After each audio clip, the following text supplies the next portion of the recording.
Chapter 327. Rui seemed to have sensed the little female's fear, so he pulled her back to his cave. Although Qianjia had left, the male orc still fixed his eyes on Qianjia.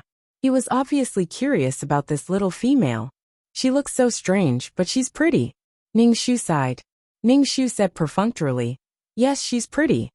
Then he wanted to go back to his cave, to practice his unique martial arts. Since the mission was to save his life, and try his best to save people, he must have strong martial arts. Ningxu suddenly realized that no matter where he was, he could not rely on other people, especially men. Nothing had happened yet, but these men could not take their eyes off Qianjia. Ningxu had just taken 2 steps when he was stopped by Ji. "You can go back if you don't take the meat." Oh, Ningxu just realized that after every hunt, the hunting team would give some to the female orcs first. After Rui left, the person who distributed the meat was the second in command of the hunting team, who was also the future partner of the original owner of the body. Ningxu looked at the man named Guy. His leather skirt was black with yellow fur. After transforming, he should be a striped tiger. He was very handsome, with bronze skin, deep facial features, and a pair of tiger eyes. He found that these male orcs were all in line with the modern aesthetic, as if they were tailor-made for Qianjia. It felt like a fantasy. They could change between a tiger and a human body, but they were not spiritual beasts. Guy gave Ningxu a few pieces of bloody meat. He looked at Ningxu with his tiger eyes and asked, "I heard that you're sick." "Oh, much better." Ningxu was very cold to Guy. After all, he was not her man. She was determined not to steal the man from the heroine. Besides, she had more important things to do now. No matter how handsome Guy was, Ningxu was eager to go back to practice his unique martial arts. He wanted to know if it was possible to practice in this world. Ningxu grabbed a few pieces of meat and left. Guy wanted to stop Ningxu, but he still had work to do. After returning to the cave, Ningxu placed the meat on the stone bench, and then sat on the ground to cultivate. In a primitive society, the spiritual energy should be quite abundant. After cultivating for a while, Ningxu felt his body trembling slightly. It was as though his body was incapable of cultivating. If he couldn't cultivate, he could only be a weakling. How could he protect himself? Ningxu continued to cultivate. He felt very, very hungry. When he saw the bloody meat on the stone bench, he wished he could just eat it raw. Ningxu stuffed a fasting pill into his mouth. Only after the fasting pill flowed into his stomach did he feel his hunger dissipate a little. Ningxu frowned. He felt that the female beastman's body was very strange. In the words of the school doctor, it was a genetic defect. The male beastmen were so strong, but the female beastmen were so weak. Pregnancy and childbirth would kill the female beastmen. Or could it be that the genes of the male evolved, and because the females were protected by the tribe, they couldn't keep up with the evolution of the males? Damn, Ningxu slapped his head. What was he thinking? His brain was stupid to begin with, and he was still thinking about such profound things. Ningxu was stubborn, and insisted on cultivating Qijin. However, what made Ningxu feel discouraged was that he really couldn't cultivate Qijin. He just felt very hungry. He ate a few fasting pills, but he still couldn't cultivate Qijin. Peerless martial arts could only transform the body and fill it with strength after cultivating Qijin. After experiencing several worlds, Ningxu was already very familiar with cultivating peerless martial arts. However, he felt that it was extremely difficult to cultivate. This meant that the aptitude of this body was very poor.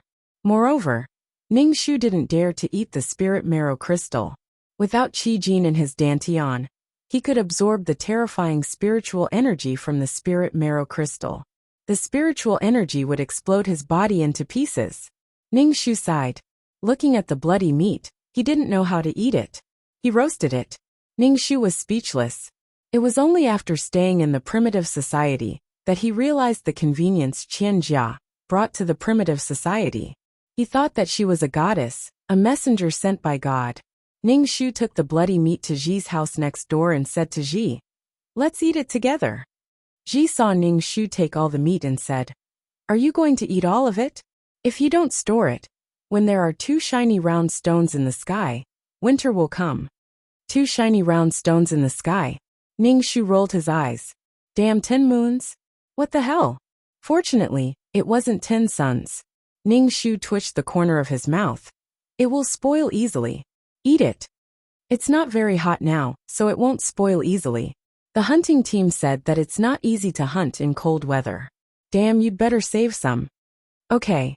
Ning Shu wanted to say that without salt and rouge meat, the meat would be smelly. What could he eat? He just needed to wait for Qianjia to find the salt mine. Then everyone would have salt to eat. Qianjia should do some things, but it would be strange if she did it. Ning Shu didn't want to be special.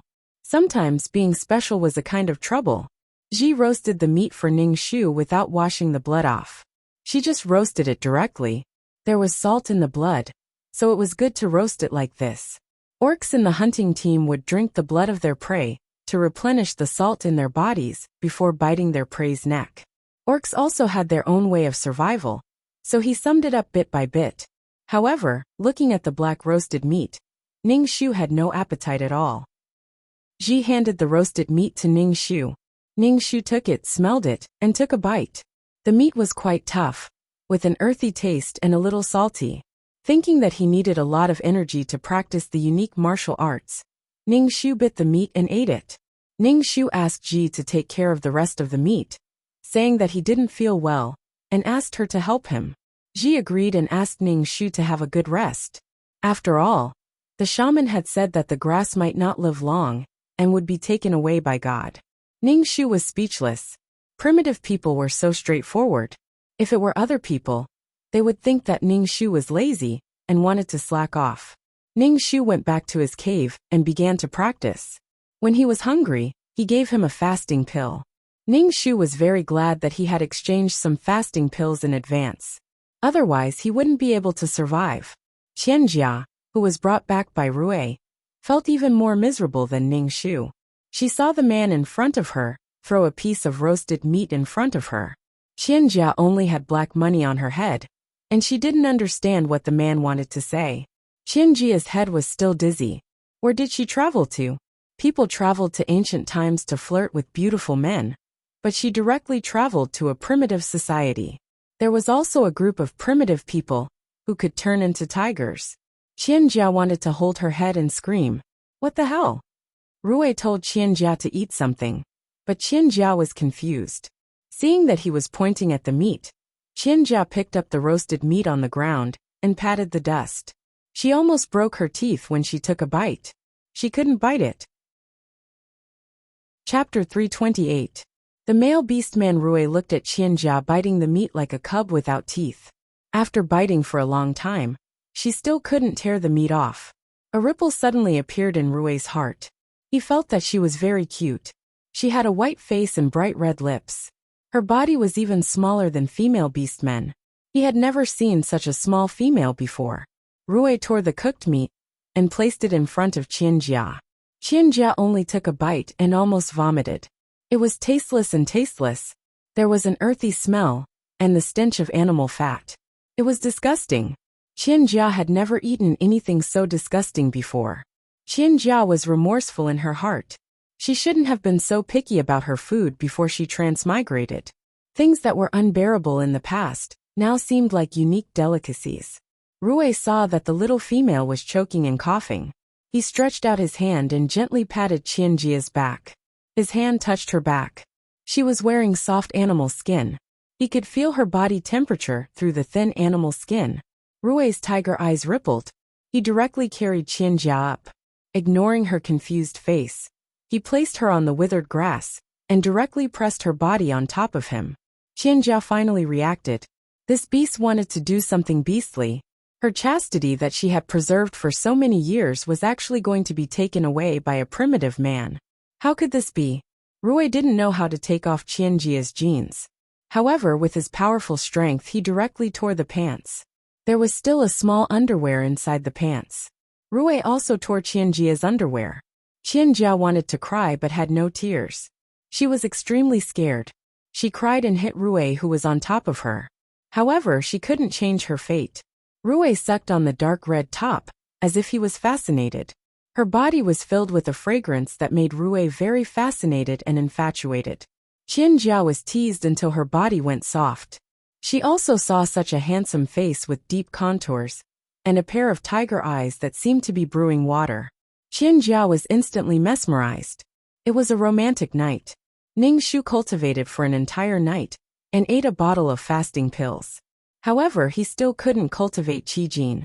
This made Ningxu very depressed. Even in the modern era, she could cultivate a weak Qijin. However, in the primitive world, the world was filled with spiritual energy. She actually couldn't cultivate Qijin. This was illogical. It was enough to prove how bad this body's quality was. The school doctor said that the quality of genes was directly reflected on the face. Ningxu had no idea what this body looked like. It was probably as ugly as the female beast men in the tribe. Sigh.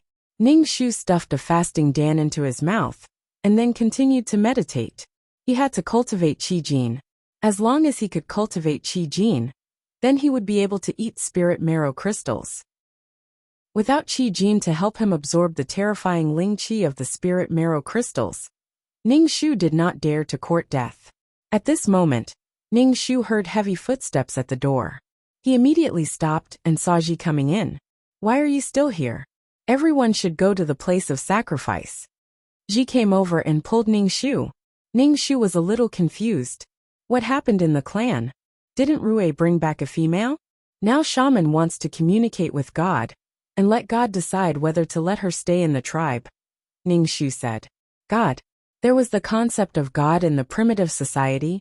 Ningxu came to the square of sacrifice. There were several pillars in the square. There were all kinds of inexplicable abstract things on the pillars. Ningxu did not understand what they were. The most eye-catching thing was a huge stone statue in the middle. The stone statue was in the shape of a human, but the facial features were not visible. Anyway, the carving was not good enough. What is this? Ningxu pointed at the stone statue and asked. Ji looked as if he was facing a great enemy. He grabbed Ningxu's wrist to stop him from pointing at the stone statue. He said anxiously, Fuck, how can you point at God like that? Are you disrespecting God? This was God. Ji looked at the stone statue and said, God gave the beastmen the ability to transform. God waved his hand, and the beastmen could transform. They could use the beast form to hunt. Ningxu, ha ha ha, I don't believe it. The beastmen of the tribe gathered in the square. Ningxu looked around. Even the little beastmen had come. Looking at the little male and female beastmen standing together, Ningxu wanted to cover his eyes. Were the little female beastmen so ugly when they were little? They were not cute at all. On the other hand, the male beastmen were very cute. He felt that God was very biased.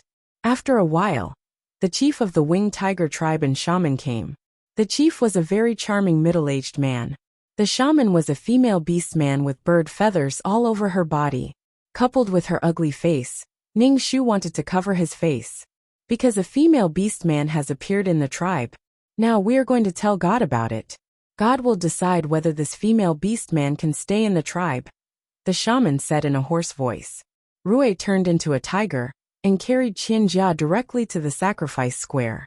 Under the gaze of everyone, Qianjia was a little embarrassed to get off Rui. There was a blush on her white face. She stuck out her tongue embarrassedly. Ningxu narrowed his eyes, and looked at Qianjia. Her t-shirt was a little dirty. She was no longer wearing jeans. Instead, she was wrapped in animal skin to cover her breasts. A pair of white and tender legs were exposed. She was not wearing shoes. Under the sunlight, they reflected a pearl-like halo. Her black hair was a little messy because of the wind. The contrast between black and white was very beautiful. Ningxu had seen many female beastmen with ugly faces. Even though he had seen many beautiful women, when he saw Qianjia, he could not help but feel stunned. He felt that Qianjia today was more charming than yesterday. She had probably become Rui's partner. Ningxu looked around and saw Guy, the future partner of this body. He was staring at Qianjia with a pair of tiger eyes. His amber eyes were full of surprise and amazement. Although he did not know what beauty was, when he saw this little female, his heart was stirred. Ningxu withdrew his gaze. Not only the male beastmen could not move their eyes away from Qianjia, but also the female beastmen could not move their eyes away from Qianjia. Hey, this female beastman is so beautiful. Which tribe is she from? Ji exclaimed. Ji then touched his hair, looking a little dispirited. Ningxu looked at Ji and felt that it was quite funny. Qianjia was really capable. She had directly changed the beauty standards of the beast men. Qianjia was beautiful now. However, after being nourished by the beast men, she would become more and more beautiful in the future. This female beast man, please put your hand on the god's stone. The shaman looked at Qianjia and frowned. He did not know whether this female beast man would bring good luck or disaster to the tribe. Qianjia did not understand what this man with bird feathers was saying to her. She could not understand, so she could only look at Rui for help. Last night, the two of them had physical contact. Qianjia had already regarded Rui as someone she could rely on. Chapter 329. Seeing that the female beast did not respond, the shamaness repeated, "Put your hand on the god's stone." Rui saw that his little female was very embarrassed, and she was looking at him with tears in her eyes. He grabbed Qianjia's hand and walked to the altar in front of the stone statue. Rui put Qianjia's hand on a stone on the altar and smiled at Qianjia. Ningxu looked at the stone. It was oval-shaped and palm-sized, but it was gray all over. It did not look special. How could it be a god's stone? The more powerful items were all dusty, just like the chaos gems and low-quality primordial crystal stones. Qianjia's hand was on the stone, and she felt the stone get hotter and hotter. Finally, it felt like her hand was going to blister. Qianjia could not take it anymore, and she quickly pulled her hand back. Qianjia retracted her hand, only to see the gray stone emit a bright light, and this bright light directly pierced into Qianjia's forehead. This is an auspicious sign, an auspicious sign. A goddess from the heavens, a goddess from the heavens. The shamaness was so excited that the feathers on her face fell off. Qianjia was stunned for a moment. Suddenly she could understand what they were saying. She understood the language of the beast men. "Little female, what's wrong?"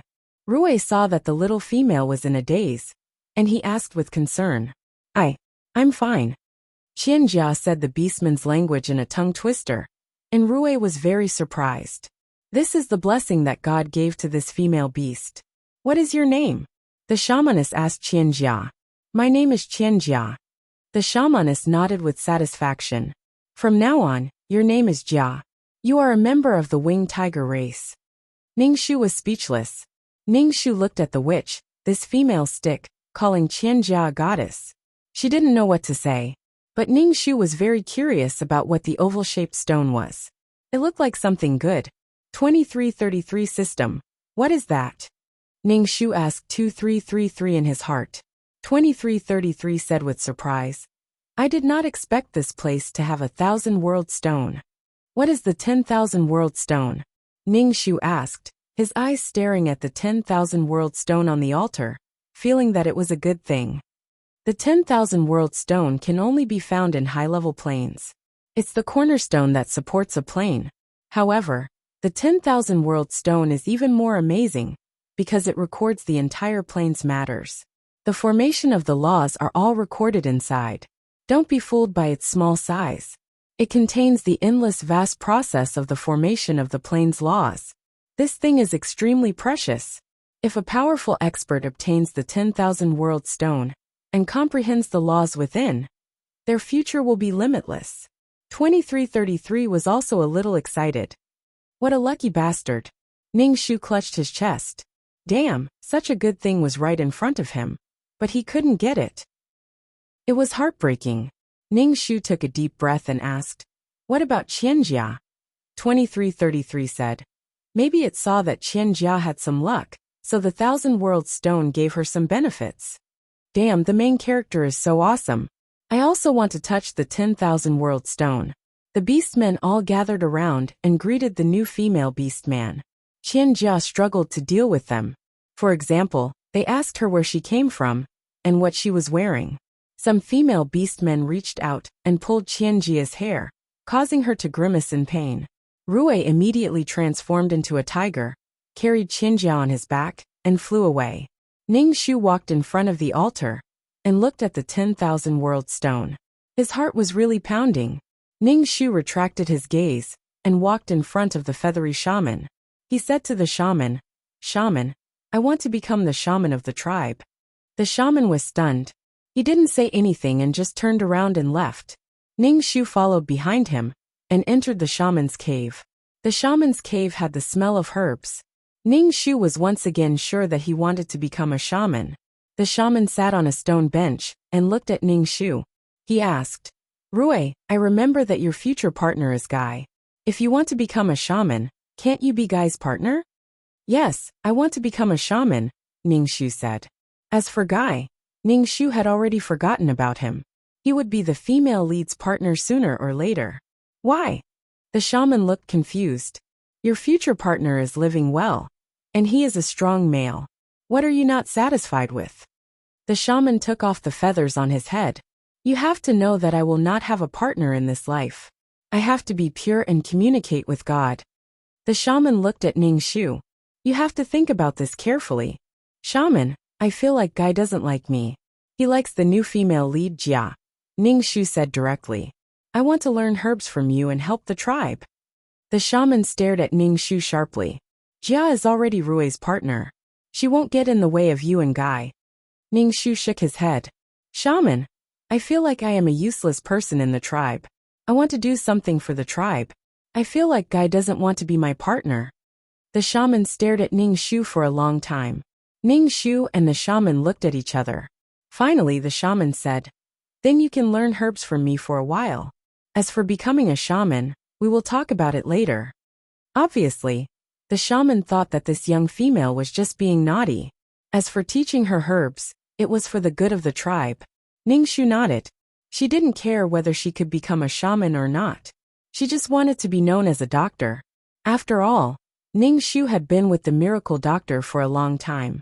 She knew herbs and could treat some simple diseases.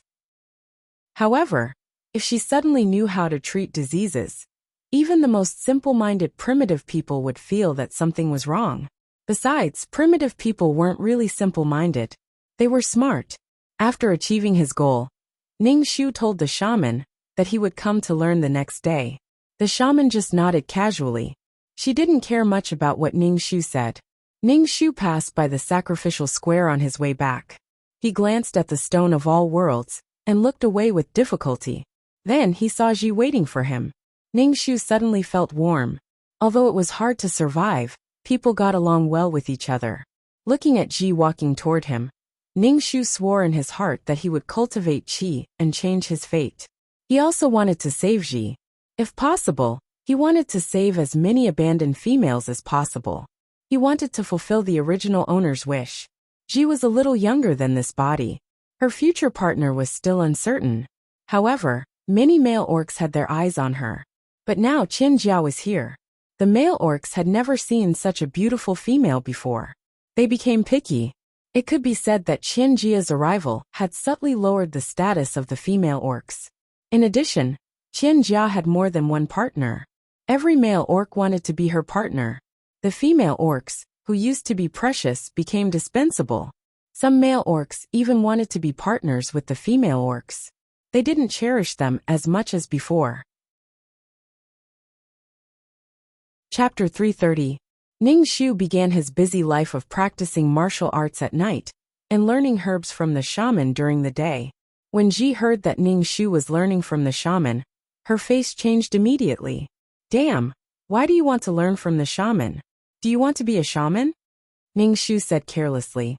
I want to be a shaman, but the shaman doesn't seem to like me. Fuck, witches are not allowed to have partners. Although they have a noble status in the tribe, they are still lonely. You have Kai, why do you want to be a witch? Ji tried to persuade Ning Shu.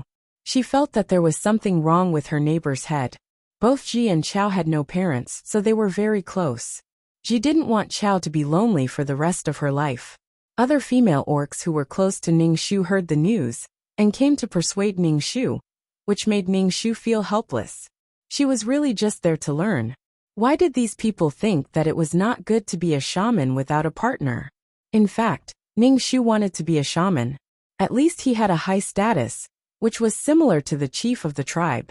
He was respected. As for a partner, Ning Shu could only laugh. However, Ning Shu accepted the good intentions of these female beast men. They were all concerned about her. Ning Shu said that he was sick and scared, so he wanted to learn about herbs from the shaman. Ji was skeptical, but there was no way to stop Ning Shu from going to the shaman's cave. As soon as Ning Shu walked into the cave, he smelled the fragrance of herbs, which was very pleasant. In the shaman's cave, there were a few brightly colored stones and seashells. There was a stone bed in the cave, and the bed was covered with animal skins. The shaman's cave was probably the best in the entire tribe. When the shaman saw Ning Shu, he pointed to the herbs on the stone bench and told Ning Shu what they were for. Ning Shu looked at the herbs on the stone bench. It was prunella, which was used to clear heat and detoxify, clear the liver and improve eyesight. It was used to treat diarrhea and diarrhea. For orcs who had been eating smoked meat, prunella was really important. However, the herb in the shaman's mouth wasn't prunella, but some kind of divine herb. If there was a problem, it would be fed to the beastmen. Ning Shu was speechless. Is it really okay to eat like this? It seemed like the shaman didn't know a lot of herbs. Ning Shu had learned all the herbs that the shaman knew. Thinking about how he had read so many books from the godly doctor, he realized that learning was indeed important. Although these things took up a lot of time, there was no telling when this knowledge would be of great use. When the shamaness saw that Ning Shu was learning seriously, she looked better. She even took out a small stone and gave it to Ning Shu. She asked Ning Shu to try to communicate with the stone. As long as he could communicate with the God stone, he would be able to communicate with God. Ning Shu looked at the stone that looked very similar to the 10,000 world stone, and his heart started to pound. Damn, could this be the 10,000 world stone? Shaman, what is this? Ning Shu swallowed his saliva and stammered. The shaman said, actually they are also God's stones. 2333. Is this the 10,000 world stone? Ning Shu asked excitedly. 2333 was silent for a moment and said, it's not the 10,000 world stone. It can barely be considered a pseudo 10,000 world stone. There are laws in it, but it can't be compared to the 10,000 world stone. Oh, Ning Shu was a bit disappointed, but the shaman gave this to her. Did she want to make her a shaman? I'm old, and I'm looking for someone to become a shaman. Since you want to become a shaman, try to communicate with the God stone. If you can, then God will choose you. The shaman said. Ning Shu was speechless.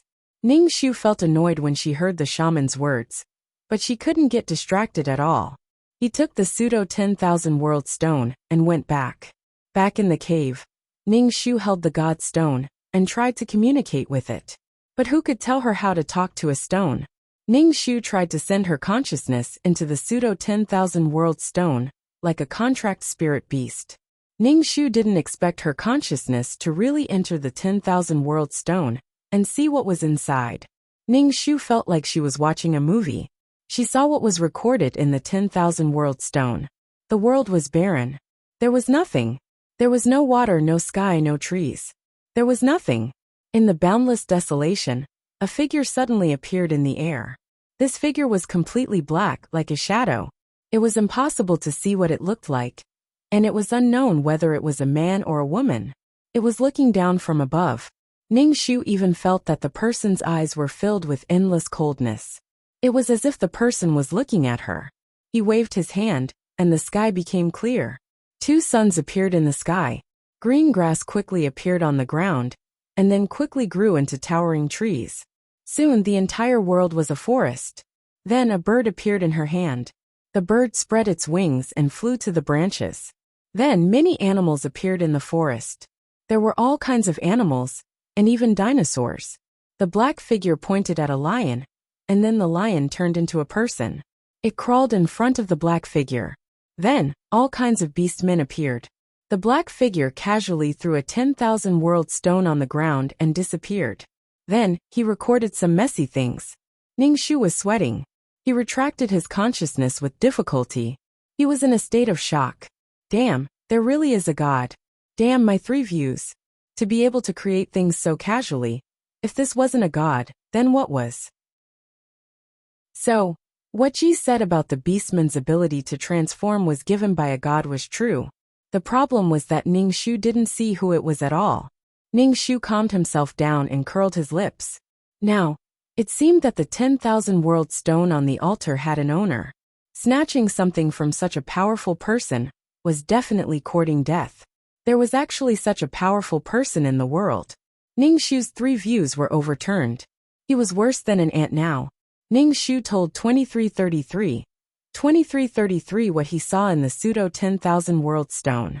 After a moment of silence, she said, "Now it seems that this world should be a place where a top person collects the power of faith.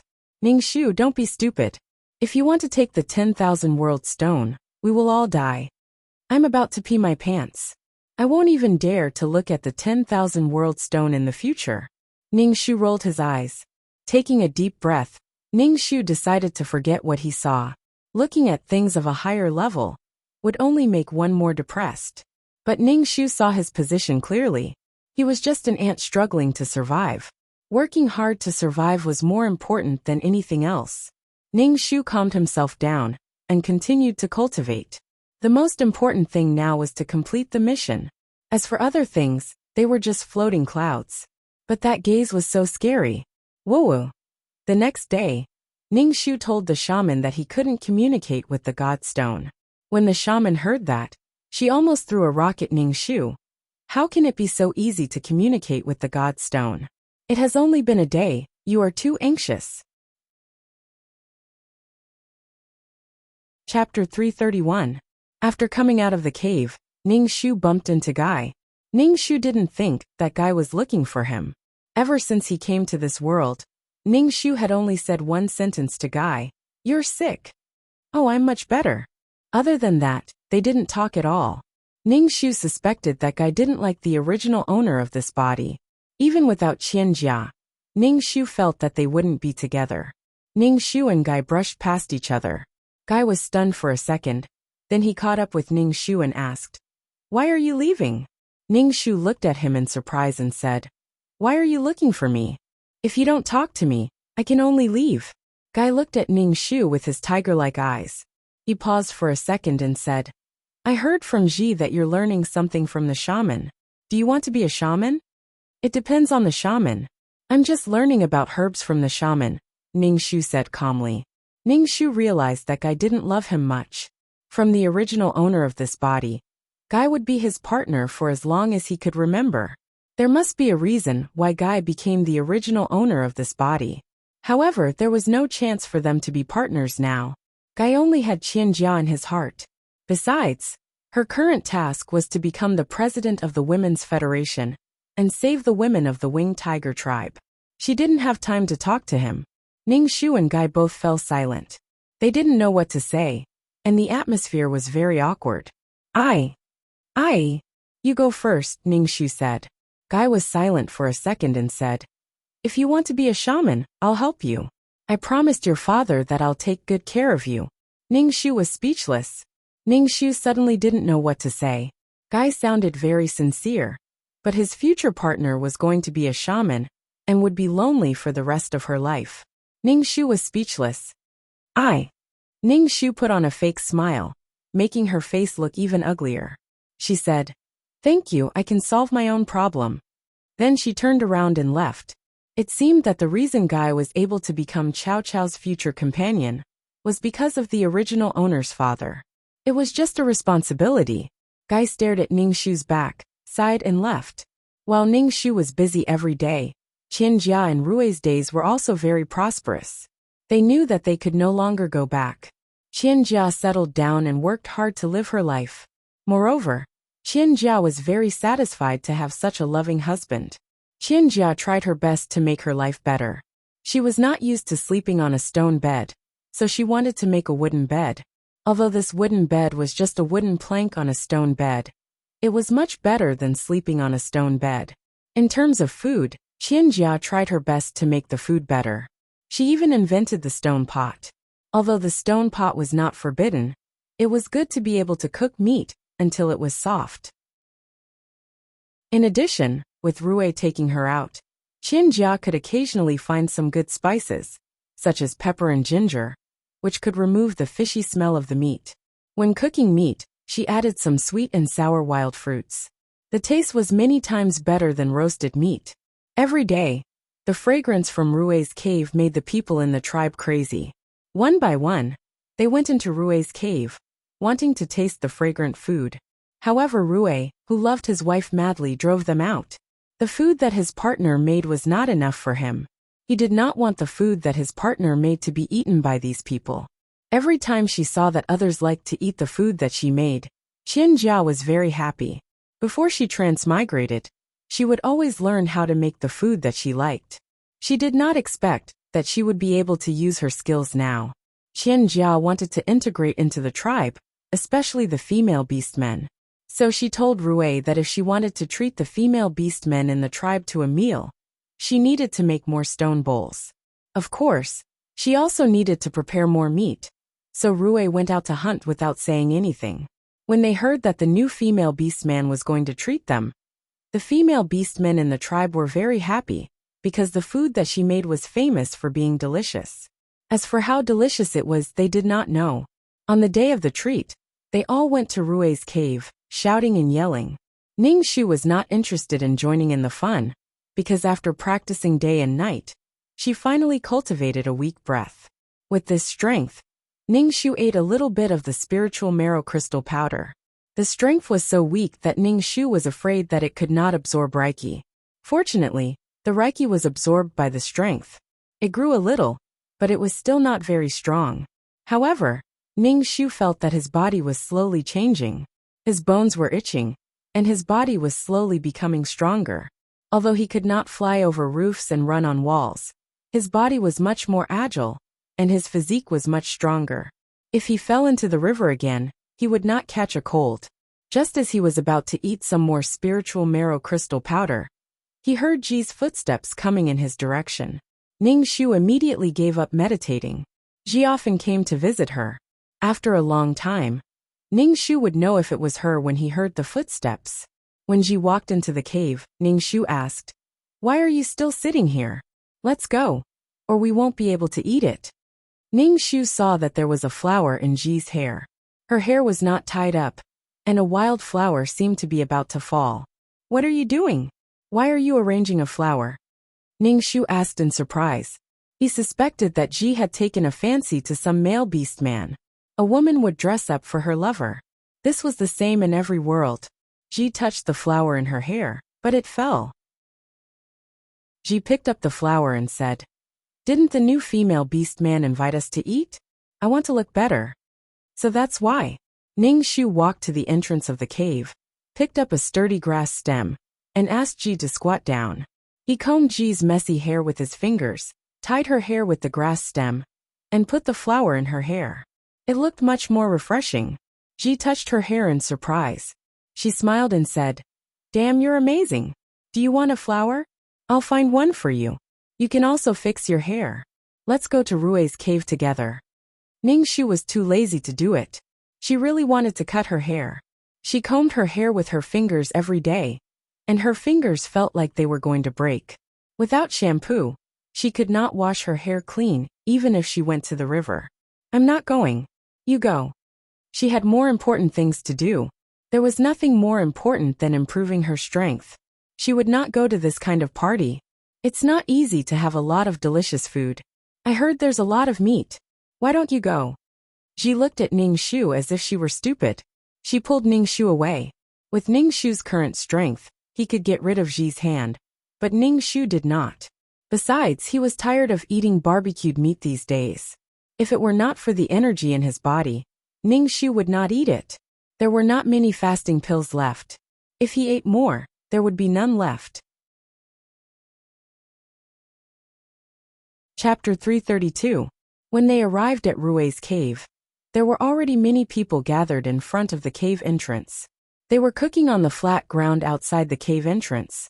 Qianjia was warmly entertaining these female orcs who came as guests. Then he busied himself and started cooking. All the female orcs were very curious about how Qianjia could make such fragrant food. They were especially curious about the Swiss Army knife in Qianjia's hand, which could easily cut the meat. Qianjia generously told them all her methods. No matter what the female orcs asked, Qianjia answered generously. Qianjia felt very proud of using her ability to change the people around her. Ningxu looked at Qianjia. She was wearing a different t-shirt from before. She had animal skin around her waist, and her hair was combed into a beautiful centipede braid. Then she tied it with a lace-like ribbon, and tied it into a bow. She looked fresh and beautiful. There was a world of difference between her and the female orcs around her. Ningxu looked at the lace hair band on her head, and wondered if it was the lace on her underwear. Ji, who was standing next to Ningxu, saw such a beautiful Qianjia. She touched the wildflowers on her head, and felt a little inferior. Ningxu pulled Ji's hand and whispered, "Ji, I think you're prettier than Qianjia." Ji smiled and joined the group of people who were asking how to cook the meat. Ningxu sat on the stone bench and looked at Qianjia, who was busy but at ease. She held a fish in her hand and told the female orcs that it was edible. The female orcs were skeptical. It couldn't be eaten. The thorns would choke people to death. Qianjia smiled mysteriously and put the fish in the stone pot. She boiled the fish into a milky white fish soup, which smelled quite good. Ningxu smiled. This was the reason why the original owner didn't take revenge on Qianjia. Even if his future partner became one of Qianjia's partners, he didn't want to do anything to Qianjia. Qianjia's arrival had indeed made the entire winged tiger tribe better. Everything that flew in the sky and swam in the water could become delicious in her hands. She had greatly enriched the winged tiger tribe's diet and made food less scarce in winter. The discovery of salt mines allowed food to be stored longer. Building houses meant that the orcs did not have to live in damp, dark caves. Qianjia's great achievements, no one could erase her contributions. Grass only wanted to survive. In this cruel environment, survival was the most important thing. Chao didn't have any resentment towards Qianjia, but he didn't understand why he was abandoned by his tribe. After being busy for a long time, the sumptuous dishes were served. There was so much delicious food on the stone table that every female beastman was drooling. Qianjia gave each female orc a stone bowl and chopsticks made of twigs. The orcs did not know how to use the chopsticks at all. They wanted to reach into the soup to scoop the meat, but the soup was very hot, so they could only learn how to use the chopsticks stiffly. Ningxu pretended that he was not used to using chopsticks, but after a while, he gradually got used to it. He picked up the meat and put it in the stone bowl in front of Ji, who was scratching her ears and cheeks anxiously. Ji immediately picked up the meat in the bowl and stuffed it into her mouth. She exclaimed exaggeratedly, "It's so delicious, so delicious." Qianjia's eyes flashed when she saw Ningxu familiarizing himself with the chopsticks so quickly. After hearing Ji's words, she smiled and said, "This is just simple cooking. If there are more seasonings, it will taste better." "There's a better taste." Ji's eyes lit up. "It's already so delicious. How delicious can it be?" The other female orcs were amazed and praised Qianjia with their most sincere words. Qianjia looked at Ningxu's calm face and asked, "Who are you?" "I'm Qianjia. You can call me Jia." "She's Chao." Before Ningxu could say anything, Ji spoke for Ningxu first. "Chao." Qianjia was stunned for a moment. Then she smiled and said, "Chao, do you want to go out with us to eat wild vegetables and look for wild fruits? It's delicious to cook meat." Ningxu didn't expect Qianjia to take the initiative to invite him out. Besides, Ningxu wanted to go out to pick some herbs. Usually, the tribe didn't allow female orcs to go out, but Qianjia was different. Her partner was the chief's son, so she had a lot of power. If Qianjia wanted to go out, he would agree. Didn't Rui take Qianjia out for a walk before? Okay. Ningxu agreed very quickly. When the others heard that they were going out to look for herbs, they all asked to go together. They all wanted to cook delicious meat. Qianjia looked a little embarrassed. She said, "I have to tell Rui about this. It's impossible for all of us to go. Only a few can go at a time." "I have to go. I'll go wherever Chao goes," Ji said quickly. The atmosphere of this meal was very harmonious. Qianjia intended to integrate into this group. In addition, the beastmen were not scheming, and they all admired Qianjia. After this meal, they all treated Qianjia as their own friend, a friend that they admired. Although there was a lot of food prepared, it was all eaten by the female orcs. There was no soup or water left. No one ate the fish soup. Qianjia smiled and demonstrated. She pulled out the fish bones and ate the snow-white fish. Only then did the female orcs dare to eat. After eating, the female orcs helped to clean up. Ningxu also helped. He looked at the oily stone bowl and chopsticks and wondered how to wash them. Qianjia grabbed a handful of mud from the ground, rubbed the stone bowl, and then washed it with water. Obviously, Qianjia was very adapted to primitive life. In this world she was unique. Many female orcs asked Qianjia what she was wearing. Qianjia's face showed a dazed expression. She said, "This is cotton. It's something from my hometown. It's really good and comfortable." "Where is your hometown? How did you come here? Did your tribe abandon you?" a female orc asked Qianjia. Qianjia shook her head. "I came here because of an accident, but I can't go back. I have to live here in the future." The female orcs all comforted her. Qianjia saw that this female orc called Chao was very quiet. When she looked at her, her eyes were very calm. Qianjia was used to the orc's praises. Suddenly, there was an orc who was not intimate with her, and was very indifferent to her. This made Qianjia a little uncomfortable, so she tried to find a topic. Ningxu asked, "Well, what do you do when your aunt comes?" Ningxu's mouth twitched, and did not say anything. Joey thought that Ningxu did not understand what he meant, so he asked, "She bleeds every month. How do you solve it?" Ningxu said, "Oh, you don't have to solve it. Let it flow. When it flows out, you can grab a handful of dry grass and wipe your legs. You can also wash it with water." Qianjia was speechless. Qianjia felt that this was not a pleasant topic. She felt like she was choking. Chapter 333. Qianjia captivated all the female beastmen in the tribe with a single meal. In addition, Qianjia was very generous. After the meal, she even taught these female beastmen how to take care of their hair. She even gave them some simple soap. This soap was the simplest. It was made from a mixture of plant ash and animal fat. It would solidify and become the simplest soap. When the female beastmen heard that this thing could wash their bodies and hair, they were very surprised. Then, a large group of females ran to the river to wash their hair. Ningxu looked at the small soap in his hand. There was still plant ash in the yellow and white oil.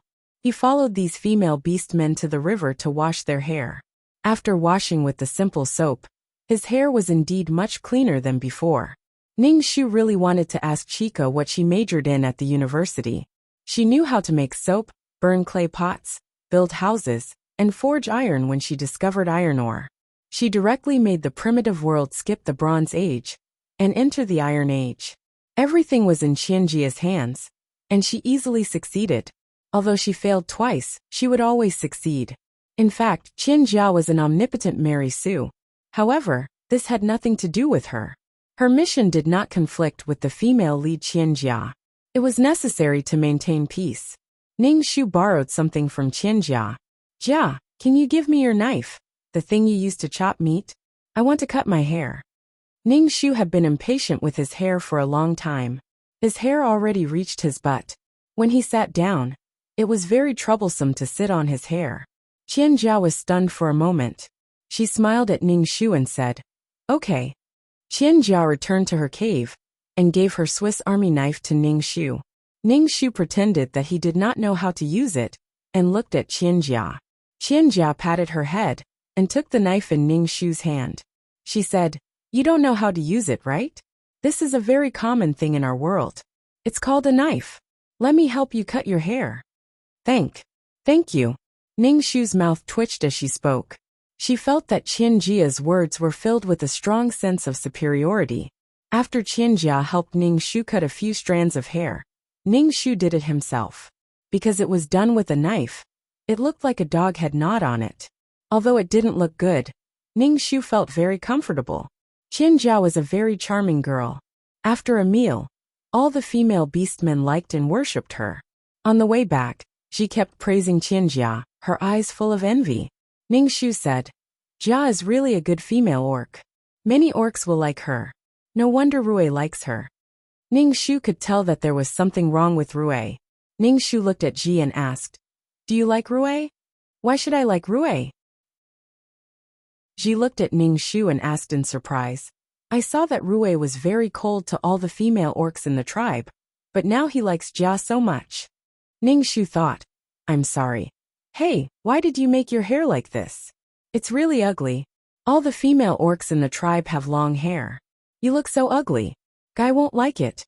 Ji's expression was very exaggerated. She almost covered her head and screamed.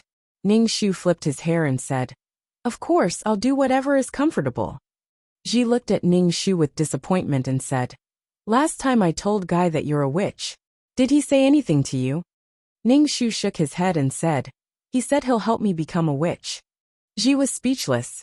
Ji frowned. Doesn't he know that you can't have a partner when you're a witch? You're going to be a witch. Why didn't he stop you from becoming a witch? Maybe he doesn't want to be my partner at all. Forget it, it's not a big deal. Aren't we going out of the tribe with Jia tomorrow, to look for good things? Let's prepare more things. Ning Shu changed the topic, because the female orcs were curious about where Qianjia's food came from. Qianjia said that she would take them out of the tribe to look for ingredients. As long as they followed Qianjia out, they would be able to find a lot of things. Yes, I've never been out of the tribe. I'll make a basket. Ji suddenly forgot about Guy and said to Ning Shu, Do you want a basket? I'll make one for you. Okay. Ning Shu nodded. He found a vine as thick as a finger for Ji, and pulled it out directly. He dragged it to the entrance of Ji's cave, and asked Ji to make a basket. Ji looked at Ning Shu with her mouth wide open. Your strength? How did you pull it out? I pulled it out with a little strength. Ning Shu clapped his hands and said, Is it enough? I'll get more if it's not enough. It's enough. Only male orcs can pull it out. Ji muttered and began to make a basket. Ning Shu watched from the side. The basket made by Ji was very ugly. Some parts were loose and some parts were tight. Each basket was different in size, but it was enough as long as it was practical. The next day, Ning Shu and Ji each took an ugly basket to the ritual square. There were several female orcs and a few male orcs there. Qianjia was talking to several female orcs. When she saw Ning Shu and Ji coming over, she smiled and said, We were waiting for you. Qianjia was wearing a t-shirt and a pair of denim shorts today, which was very different from the others. Ning Shu looked at the male orcs. Ning Shu only knew Rue and Kai, but he didn't know the others. Seeing Ning Shu's eyes on the male orcs, Qianjia said slyly, They'll send us out of the tribe, stay with us and protect us. They can also experience the feeling of flying in the sky. The feeling of flying in the sky. Ning Shu thought in the wrong way again. In this NP-dominated world, Ning Shu had to think in the wrong way. It was the first time that so many female orcs had come out of the tribe, so Rue brought the male orcs to protect these females. Besides, Rue didn't want to leave Qianjia at all. One day apart felt like 3 years. He was looking for opportunities to be with Qianjia. Now Qianjia was simply shining, and all the male orcs in the square were looking at her. Qianjia didn't seem to know that her every move was beautiful. Her shallow smile and dimples made a group of beasts drool. Seeing such a beautiful chica and seeing so many male beastmen looking at him with eyes full of envy, jealousy and hatred, Rue's heart was filled with pride, bitterness and pride. Such a female orc seemed to have endless abilities and knew a lot. She was his partner. However, Rue wasn't sure if such a perfect partner belonged to him. She was the goddess that the shaman talked about. Was he qualified to have a goddess forever? Now Rue's heart was worried about gains and losses. He tasted the sweetness and bitterness of the fruit of love. Ning Shu glanced at Kai. He found that Kai was a quiet and calm person. Although he was looking at the beautiful Qianjia, his eyes were more restrained than the other orcs. As if he noticed that someone was looking at him, Kai turned his head and looked at Ning Shu. Kai was stunned for a moment and looked away. He didn't look at Ning Shu or Qianjia. Chapter 334. Ning Shu looked at Guy's expression. He looked at Qianjia with an expression of love that he didn't even realize. He was looking at her with affection and doting. Of course, Guy's love would eventually move Qianjia and make her one of his partners.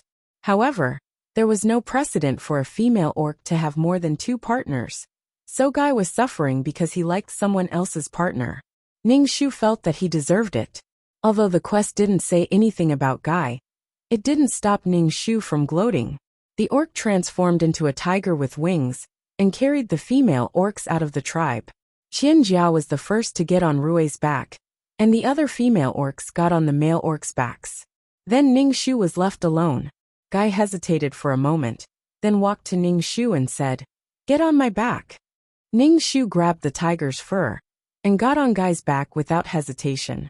The fur was very soft, and it was good to make fur. It was the best fur. Guy flapped his wings and flew into the sky, catching up with the team flying in front. Sitting on the tiger's back, Ning Shu felt the wind in his ears. The breeze was very comfortable, and he could see the endless forest. The whole world seemed to be a primitive forest. It was a good environment. Not far away from the tribe, Rui, who was flying in front, said, "It's our first time out. We can't go too far. Let's stop here."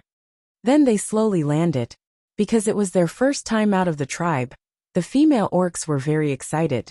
They looked around with curiosity on their faces. They had lived in the tribe since they were young, and their elders had told them that the outside world was very dangerous. The female orcs were too weak, and the outside world was very dangerous for them. Now that they were out of the tribe, the female orcs were excited, surprised, and a little scared. Ji ran over with a basket in her hand and held Ning Shu's hand. She was obviously a little scared. Ning Shu smiled at her, grabbed her hand and said, "Don't be afraid. I'm here." Ning Shu felt that what the tribe was doing was a little inhumane, locking up the female beastmen in the tribe and imprisoning them in the name of protection. One had to know that any evolution and adaptation to an environment was full of blood. Qianjia, who was walking in the front, said to everyone, "This forest is full of treasures and edible things. However, it is also very dangerous. When you are looking for things, you should pay attention to snakes, insects, rats, and ants." Beside Qianjia, there was a black fungus growing on a withered tree. She said to everyone, "This thing is also good. Take it back and dry it. Then fry it with meat and eat it. It's very delicious." When the female orc heard that it was edible, she began to pick them. Qianjia pointed at the mushrooms growing on the ground. "These things are very fresh when used to make soup." When the female orc heard this, she started looking for mushrooms. She picked a very bright-colored mushroom. Ning Shu said, "Fuck, look at this. It's so big. This can't be done. This can't be eaten." Before Ning Shu could finish, Qianjia came over and said sternly to Ji, "This is poisonous. For things like mushrooms, the brighter the color, the more poisonous they are. Remember, this kind of mushroom can't be eaten." Ji was startled by Qianjia's serious look. She looked at Ning Shu. Ning Shu said, "Since Qianjia said that it's poisonous, throw it away." "Oh." Ji hurriedly threw the poisonous mushroom away. Qianjia picked some purslane. Every time she picked something, she would explain to the female orc that it was edible. Ning Shu was not interested in the wild vegetables. Instead, he picked a few herbs. Ji was very excited when she heard Qianjia say that it was edible. When Ji saw that there were only some herbs in Ning Shu's basket, she quickly said, "Fuck. Why do you only have so little? I'll share it with you." "No, I have herbs. Take them back and dry them. Light them in the cave. They can drive away mosquitoes," Ning Shu said. Even if she brought these ingredients back, she couldn't cook them. She didn't know how to cook, and now she didn't even have the tools to cook. Ning Shu was not interested in these things. "Okay, I'll help you pick the herbs." Ji had a bright smile on her face. Her face was sweaty, and she smiled brightly. Ning Shu saw that. It was just a trip, but they were so happy. Perhaps these female orcs had discovered their value, so they were so happy. The atmosphere in the team was very warm. The baskets of the female orcs were filled with all kinds of edible things, including wild vegetables, and even spices like pepper and ginger. The male orcs protected the female orcs and helped them carry the baskets. Ning Shu held a wooden stick in his hand and pushed aside the thorns to look for herbs. Fortunately, he found some basic and practical herbs, some herbs that could cure colds, and some herbs that could treat wounds and stop bleeding. If one was injured, they could directly chew the herbs and apply them to the wound to stop bleeding quickly. Ning Shu's basket was the one with the least things in the team, and Ji's basket was full. As long as she heard that it was edible, she would stuff it into the basket. Her basket was full, and she also stuffed it into Ning Shu's basket. Ning Shu was speechless. You don't even know what to do with these things when you bring them back. Why did you bring so many of them? Chica, who was walking in front, cried out in pain. Then, she fell down and rolled on the sand, eating a mouthful of mud. Hearing Qianjia's voice, all the male orcs threw away the baskets in their hands and swarmed toward Qianjia.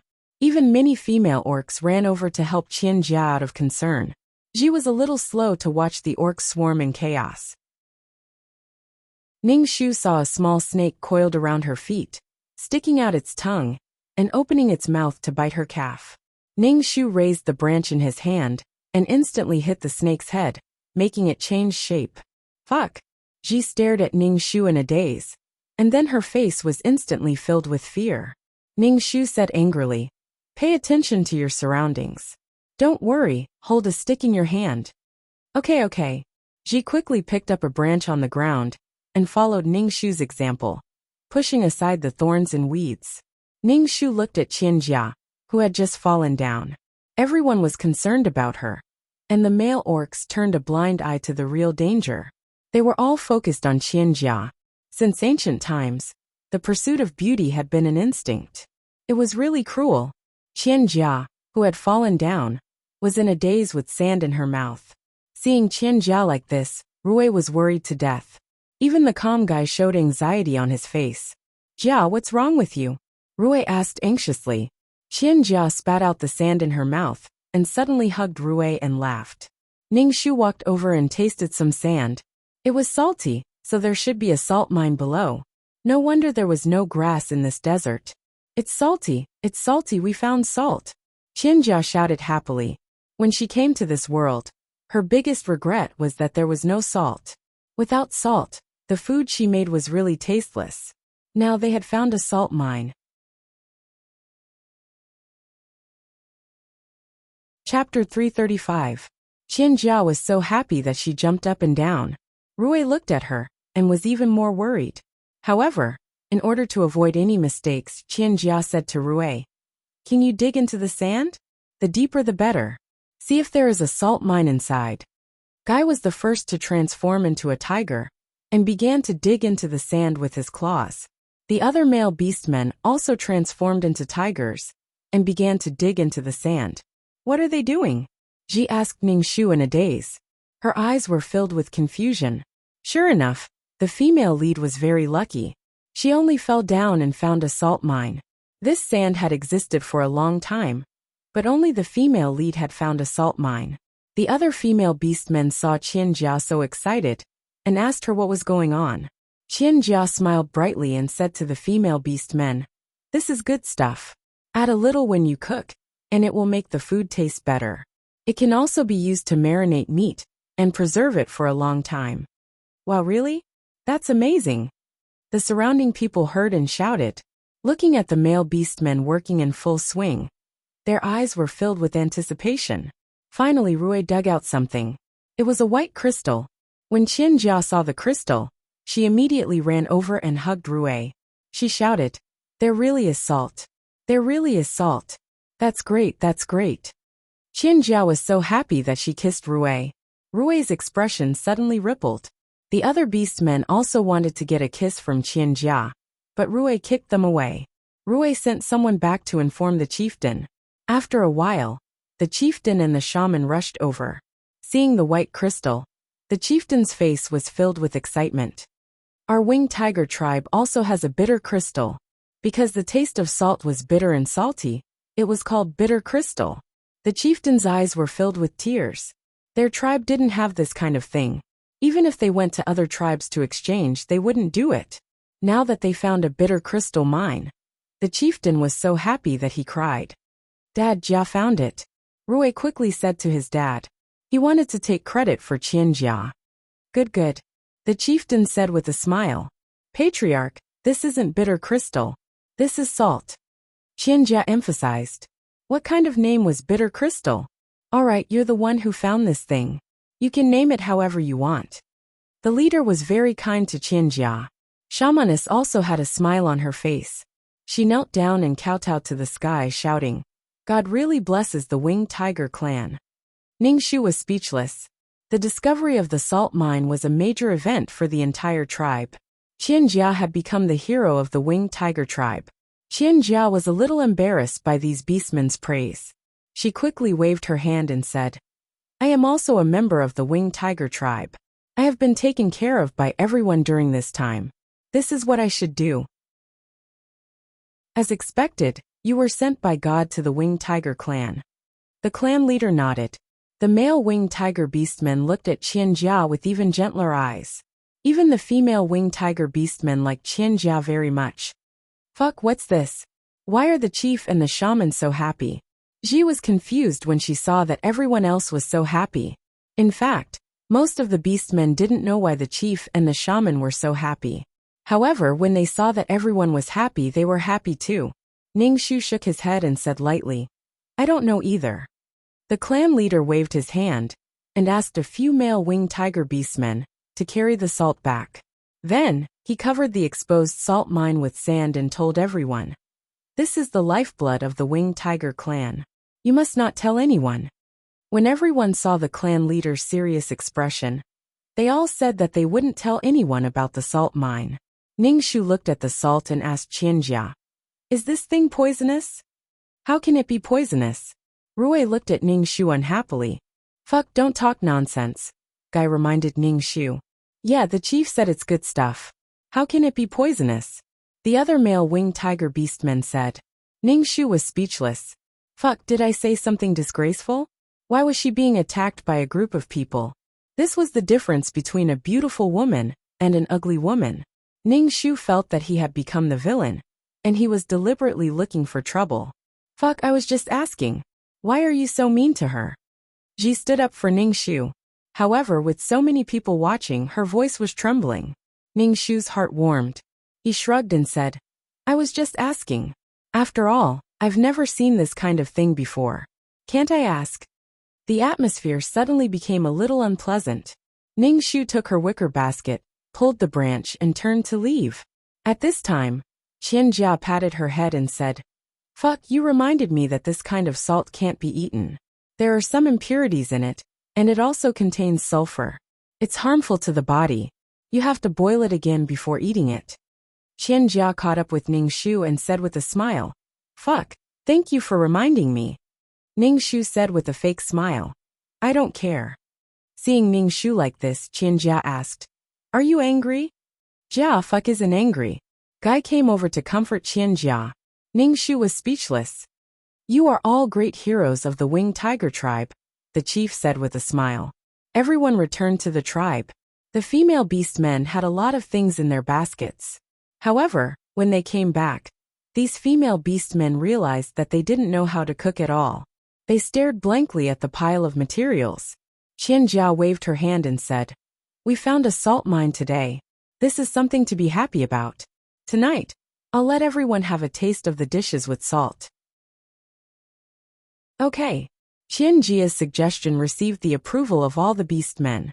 The main reason was that after eating Qianjia's food, they couldn't eat the meat they roasted anymore. Rui said to Qianjia helplessly and proudly, Won't this be too tiring? I don't want you to suffer too much. Qianjia smiled and said, There are so many people here. With so many people helping, I won't tire myself out. This was the first time in the history of the tribe that it was so lively and quiet. The children and adults gathered together, and it was a lively scene. Every beastman had a smile on their faces. They sniffed and looked at the dishes in the stone pot. The cubs were playing with each other, and the little female beastman was watching the adults busying themselves. Her eyes were full of curiosity and questions. Ningxu didn't know how to cook, so he helped wash the vegetables and prepare the chopsticks. Everyone was busy talking. Ningxu sat alone on the side, grinding a stick and chopsticks on a stone. His face was calm and indifferent. Gij didn't like this scene. Fuck, how many chopsticks did you get? Ji walked over and asked Ningxu. They're all here. Ningxu handed a bundle of chopsticks to Ji. Ji looked at Ningxu's indifferent expression and asked, Fuck, are you still angry? Chapter 336. Ji looked at Ningxu and said, I don't think you like Jia. Really? Ningxu raised his eyebrows. He didn't have a bad impression of her, but he didn't have a good impression of her either. However, Ning Shu found it funny to see an ordinary girl go to another world and become a unique and brilliant woman. She was even a goddess sent by the gods. Ji sat beside Ning Shu with chopsticks. Ning Shu said, "Everyone in the tribe likes Qianjia now. I know you're angry because of Guy, but Jia is Rui's partner." It seemed that not everyone was blind. At least Ji had seen through the problem. It should be said that most of the male winged tigers liked Qianjia now, excluding the old ones. It could be said that all the young males had a good impression of Qianjia. Her halo was so strong that Ning Shu didn't dare to look directly at her. "It's okay. I'm not angry." Ning Shu shook his head. She was here to do a mission, not to be jealous. It was just that she had been through several worlds, and sometimes she didn't like Qianjia's behavior. Maybe it was because she knew Qianjia's background, so sometimes she felt very strange. Why did she become so powerful after transmigrating? The meal was ready in the afternoon. There were several stone tables full of stone bowls, and in the stone bowls were food that they had never seen before. Ning Shu looked at the dishes.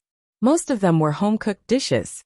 Qianjia must have put in a lot of effort to make them. After all, it was not easy to make such food under such harsh conditions. "Everyone eat. If it's not good, don't say it. I'll be sad," Qianjia said with a smile. The chieftain laughed. "I'm afraid it's not enough. Why would I say it's not good? Hey, I'm the chieftain. I haven't eaten yet, but you guys are eating first." Everyone joined the fight for food. Rui pulled Qianjia to his side and said gently, "You eat too. You're really tired today."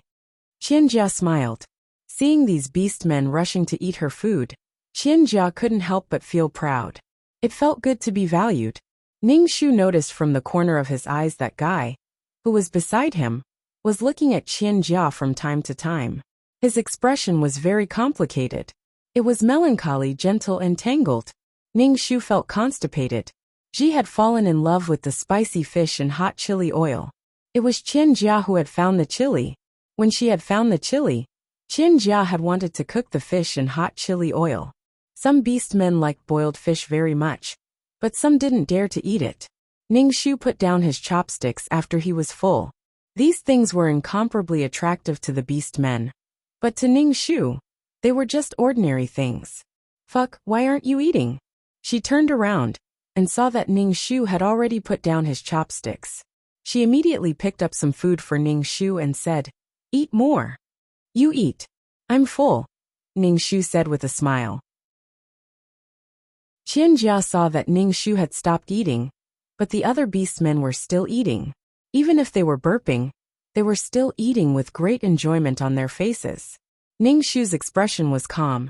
Gij didn't eat, so Qianjia felt a little uncomfortable.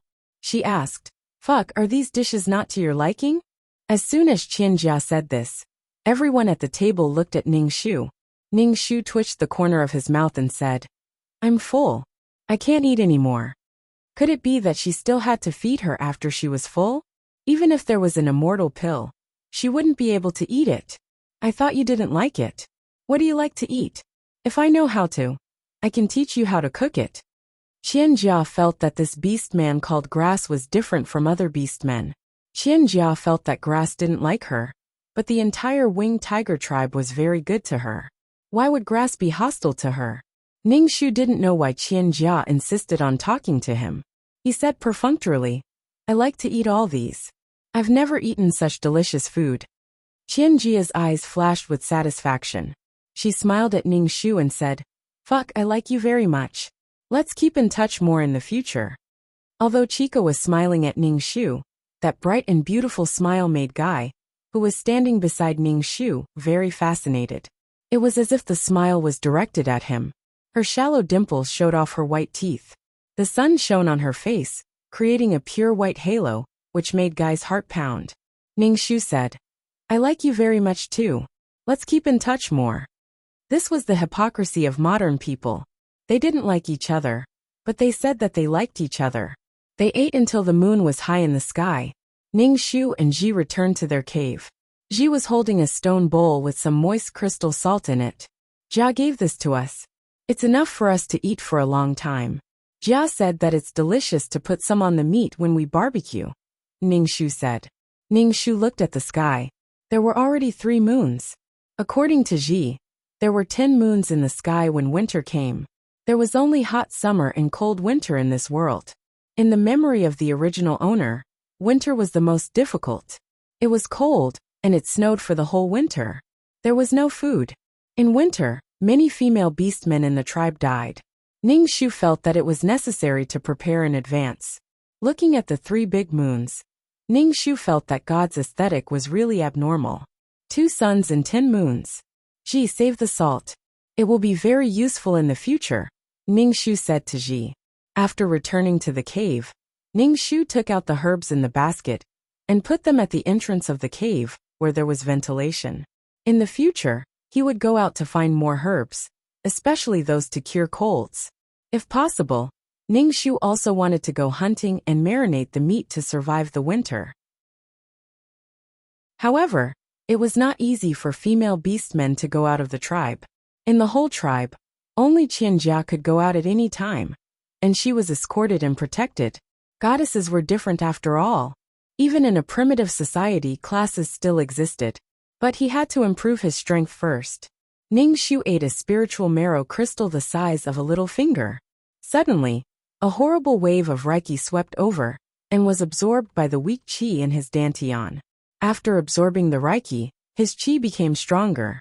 Ningshu clenched his fist and felt that his hand was stronger. With strength, Ningshu's heart was more at ease. At least he had the ability to protect himself. Ningshu did not believe in beauty and charm. He only believed in strength. Only strength could protect himself and make him invincible. Maybe it was because Ningshu and Qianjia did not have a good relationship last time. Qianjia took the female beastmen out to find things and did not bring Ningshu anymore. Ningshu knew that Qianjia was upset. His attitude probably made Qianjia unhappy. He wanted to go out to find herbs, but now he could not even go out of the tribe. Chapter 337. Qianjia no longer took Ningshu with her, but she would take Ji with her. Every time Ji came back, she would give Ningshu a lot of things, such as wild grapes and other fruits. Now the female orcs in the tribe liked to go out with Qianjia. Every time they went out, there would be a lot of gains, so the female orcs were very keen to go out. Ji even explained to Ningshu. Jia said that every time she goes out, it's a rotation. Next time, she will take you with her. Ningshu didn't care much. Although it was a rotation, there was always Ji. Ningshu even felt that Qianjia was trying to sow discord between him and Ji. However, Ningshu would not quarrel with Ji, who was close to him, because of Qianjia. Every time Ji went out, Ningshu would crush the herbs and apply them on her body. These herbs could repel insects and mosquitoes. Last time, Ji was almost bitten by a snake. The male orcs who followed to protect the female orcs all looked at Qianjia. Some things could only depend on oneself. If something happened, one could only bear it and suffer by oneself. Ningshu curled his lips. If you don't take me with you, can't I go by myself? Now she could protect herself. After Qianjia and the others left, Ningshu sneaked out of the tribe.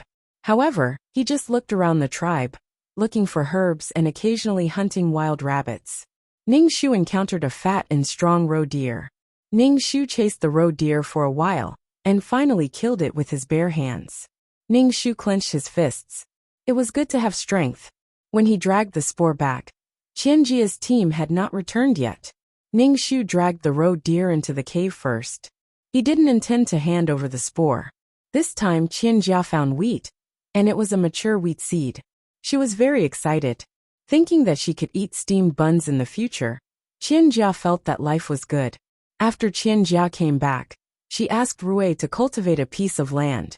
Rui agreed very quickly, and asked some male orcs in the tribe to help. Guy was the first to respond. Qianjia made a lot of delicious food to reward them. When Ningshu heard this news, his face twitched. Could it be that wheat was grown regardless of season? But Chica still managed to grow it. Perhaps this world didn't have seasons. There were no 4 seasons to begin with. Ji handed the herbs in the basket to Ningshu and said, I saw you pick this last time. I don't know if this is what you want. Ningshu saw that there were not many wild vegetables and fruits in Ji's basket. She guessed that Ji had already found herbs for her. Ningshu was really touched. The stuff you apply on me works very well. I always get bites from the insects when I go out before, but they don't bite me anymore after I apply it, Ji said to Ningshu with a smile. Then, she handed the fruit to Ningshu and said, "Try this tomato. You can eat, I'm not eating." Ningshu placed the herbs at the entrance of the cave to dry. Ningshu thought for a moment and dragged the dead roe deer in front of Ji. Ji looked at the prey in surprise and asked, "Where did you get this?" "I sneaked out to collect herbs and met this one. I killed it and will keep it. When winter comes we'll have food," Ningshu said. Ji looked very surprised and scared. "How could you sneak out? Without a male to protect you? What if you encounter danger? You actually went hunting?" "I'm very strong. It's okay. I'll protect myself. Let's salt the meat." Ningshu had to store enough food now to deal with the disaster. Ji looked a little hesitant. "Are we really not going to hand this in?" The prey in the tribe had to be distributed. It was the first time that Ji had hidden it secretly. Ningshu didn't care. "We'll be fine as long as we don't let anyone find out. Because Ji can cook a lot of delicious food, Rue will definitely give more prey to Qianjia. In addition, Qianjia has contributed a lot to the tribe, so no orcs will say anything. But if we don't have enough food, we won't be able to survive the winter." Ningshu persuaded Ji patiently. Some things were easier for two people to do. Ji bit her lips and finally nodded. She picked up a stone from the ground and sharpened it, preparing to cut open the robe. Ningshu took the stone. "I'll do it. I'm very strong." Ningshu skinned the roe deer and found a place to bury it. Ji held the salt jar and saw Ningshu rubbing a lot of salt on the meat. She said, "Should I ask Ji for more salt?" "Yes, but don't ask for too much at once." Ningshu was already very frugal with salt. After rubbing the meat with salt, he rubbed it for a long time to let the meat taste and preserve it. A large bowl of salt was barely enough to marinate the roe deer. Ji found a stalk of grass and hung up the roe deer meat. Looking at so much meat, Ji was very satisfied. Ningshu sighed and looked at the empty jar. Qianjia almost controlled the salt of the entire tribe. As long as she could boil the coarse salt, she would be able to use it. If the people in the tribe wanted salt, they would either go to Qianjia or the patriarch. Ningshu wanted to get salt from the salt mine and cook it himself, but the salt mine was a little far from the tribe. Moreover, the chieftain valued the salt mine very much and did not allow the tribesmen to get it privately. Only Qianjia could get salt from the salt mine and cook it at will. Now Qianjia's status in the winged tiger tribe was infinitely high. The key was that the whole tribe liked her, except for Ningshu. Ningshu stayed in his cave when he had nothing to do. He was either practicing martial arts or collecting herbs. He was busy with his own things, and it felt like he did not talk to Qianjia at all. Ji asked Qianjia for salt every few days, but Qianjia did not give her much each time. After a few times, Qianjia was a little confused and asked Ji, "Why did you use up your salt so quickly?" Ji said embarrassedly, "I like salt. The barbecued meat is very delicious." Qianjia did not know whether to laugh or cry. She gave Ji a stone bowl of salt and said, "You can't eat too much salt. It's not good for your health. By the way, why didn't Chow take any salt?" "She ate with me. That's why I used up my salt so quickly," Ji said. Qianjia's eyes flashed. She looked at Ji and said, "It's good that Chow Chow has a friend like you, but she has to do some things herself. Let her come and get salt by herself in the future." "Oh." She nodded and left with the stone bowl. Qianjia looked at Ji's back and leaned on Rue. She was a little discouraged and said, "Rue, I feel that Chow Chow doesn't like me. Did I do something wrong?" Rue immediately said, "You're the best. No orc can compare to you. Chow Chow is just a female orc. She doesn't like you, but there are plenty of other orcs who like you. It's her loss if she doesn't like you," Rue said as he pinched Qianjia's delicate face. Rue only pinched it gently, but there were red marks on her face. Rue's heart ached. Qianjia smiled and said, "Honey, it's so good to meet you. It's my luck to meet you. Fortunately, I was the one who saved you." Chapter 338. P.S. Today's update is here. And at the same time, I'm trying to get more votes for the 515 fan festival. Everyone has 8 votes. And you can even get some coins for voting. Ji brought the salt back from Qianjia. Ningshu said, Jia asked you to get the salt yourself. I feel that she's a little unhappy. Ningshu was turning the bacon over to prevent it from smelling. Hearing Ji's words, he asked, she's unhappy? Yes, she asked you to get the salt yourself. I took the salt too many times and she's unhappy, Ji said to Ningshu. I feel that there's something between you and Jia. What could there be? Ningshu said indifferently. Seeing the salt in Ji's hand, he said, I'll go hunt some prey and marinate it later. Ji nodded. Why don't you go and find Jia now? I feel that she's unhappy. We'll have to get the salt from her in the future. Ningshu grabbed a handful of withered grass and wiped the grease on his hands. I'll go now. Ningshu arrived in front of Qianjia and Rui's cave. The entrance of Qianjia's cave had been reclaimed and fenced off. Some vegetables were planted inside. There were bright red chili peppers and small tomatoes. Ningshu guessed that they were wild, as they were very small. There was also a grape trellis with small bunches of purple grapes. It was a farmhouse scene. Ningshu stood at the door and shouted, Jia. Qianjia came out of the cave and saw Ningshu. She was a little surprised and asked with a smile, Damn, why are you here? Ningshu said, Jia, I want some salt. Ji asked me to come and get it. When Qianjia heard Ningshu's words, her eyes flashed with pride and displeasure. She was proud that this cold female orc didn't lower herself to ask for salt from her. She was displeased because she didn't know this orc anything. Why did she have such a dead face when she wanted something? How could these people take it for granted? Didn't it take her a lot of time to boil the salt? Qianjia was willing to give salt to these beast men. But it didn't mean that she would be so cold when asking for something from her. She would still give it to them. She didn't know this female beast man anything. Qianjia was used to being held on a pedestal. And now she didn't like Ningshu's attitude. Ningshu saw that Qianjia didn't speak, so he asked, Can I? No more salt. Qianjia smiled, revealing 2 dimples and said, Aren't you with Ji? I've already taken the salt branch back. Come back next time after you finish eating. Ningshu frowned and stared at Qianjia. Ji had told her to come over and ask for salt from Qianjia. But Qianjia had refused. Why did Qianjia give Ji the wrong impression that she was angry and ask her to come over? Ningshu looked at Qianjia, who was standing on the steps at the entrance of the cave. She was looking down at him condescendingly, appearing high and mighty. Ningshu instantly understood what Qianjia meant. She just wanted to humiliate her and sow discord between her and Ji. Just think about it. Ji had asked her to come here, but Qianjia didn't intend to give her any salt. Qianjia probably had a problem with Ji. Ningshu felt that it was strange, so he said indifferently, Since you don't have any, then forget it. I'm leaving.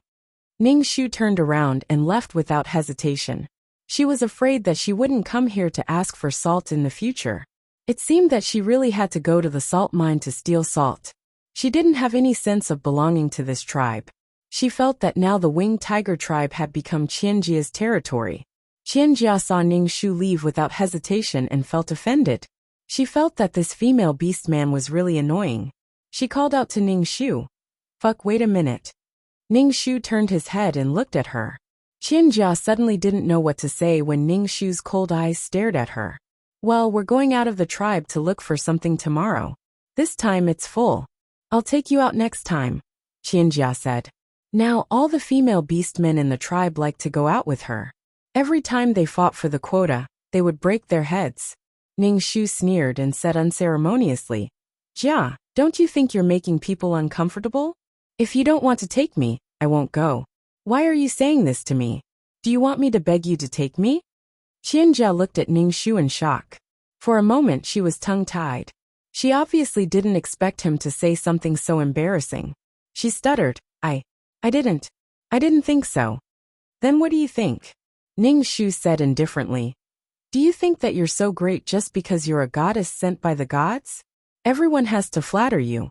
If you want to give me salt, then give me salt. If you don't want to, then forget it. You actually want me to kneel down and beg you, right? I didn't.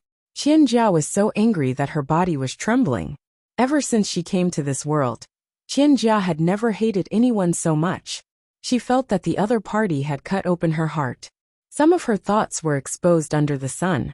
She was embarrassed and stunned. Now Qianjia was glad that she came to this world.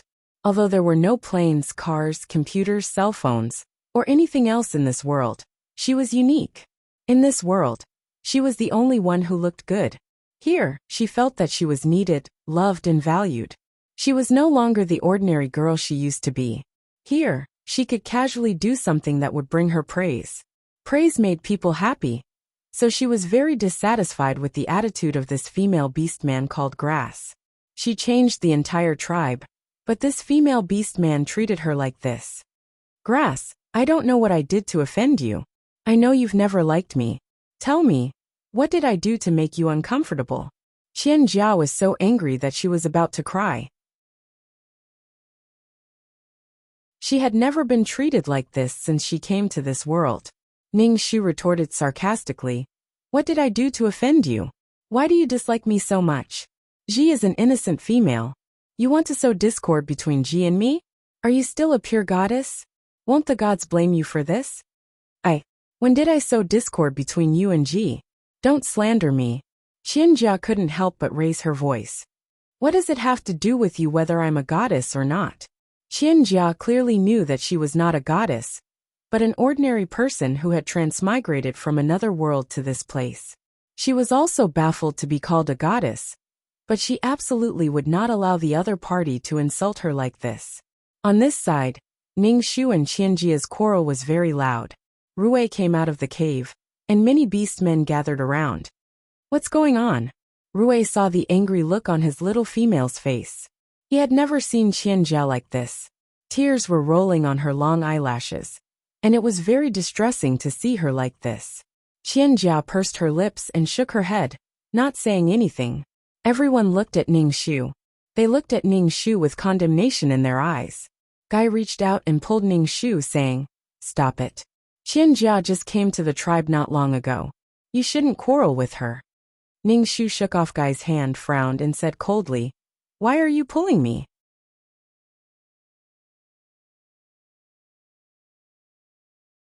Chapter 339. P.S. Here's today's update, and at the same time, let's get some votes for Chidian's 515 Fan Festival. Everyone has 8 votes, and you can even get some coins for voting. Guy didn't expect to be thrown off by a female, and was almost slapped in the face. Guy's expression was a little ugly. He glanced at Qianjia, who was about to cry, and said to Ning Shu in a low voice, Don't make a fuss, come with me. If there's anything, we can talk about it at the side. Ning Shu glanced at him. What does it have to do with you? Ning Shu really couldn't stand Qianjia's appearance now. She might as well shed all pretense of cordiality and cut off all contact with her. After all, she wouldn't need to rely on Qianjia to live her life. Qianjia was going to become a queen in the future, and whatever kind of life she had to lead had nothing to do with her. She didn't need to curry favor with Qianjia at all. Even if she was chased out of the tribe, Ning Shu felt that she could survive. Guy's expression was very ugly, especially in front of Qianjia. What's going on? Rui stared sharply at Ning Shu. Jia, what's wrong with you? If we don't clear things up today, we can only clear things up with the tribe leader and the shaman. Ning Shu pursed her lips and said, What's there to talk about? Isn't it just a quarrel between females? Are you going to interfere? Ning Shu smiled at Qianjia. A pure goddess wouldn't be so calculative with me over such a small matter, right? Qianjia only felt that this female was too annoying. She even used the term goddess, as if she would be unworthy of the title if she was calculative. Qianjia only felt a wave of depression rushing towards her heart. She was actually put on the spot by a primitive person. I won't be calculative. I didn't give you any salt this time because there's no more salt at home, Qianjia said coldly. When Rui heard Qianjia say that there was no more salt, she was stunned for a moment before continuing. Yes, there's no more salt. You only know how to ask for salt, but you don't know how hard it is for Jia to boil the salt. She has to keep stirring it, and her hands are swollen. You're angry at Jia because you didn't get any salt. Aren't you going too far? Rui's tiger eyes stared at Ningxu. A powerful aura erupted from his body, making him look like he was filled with power.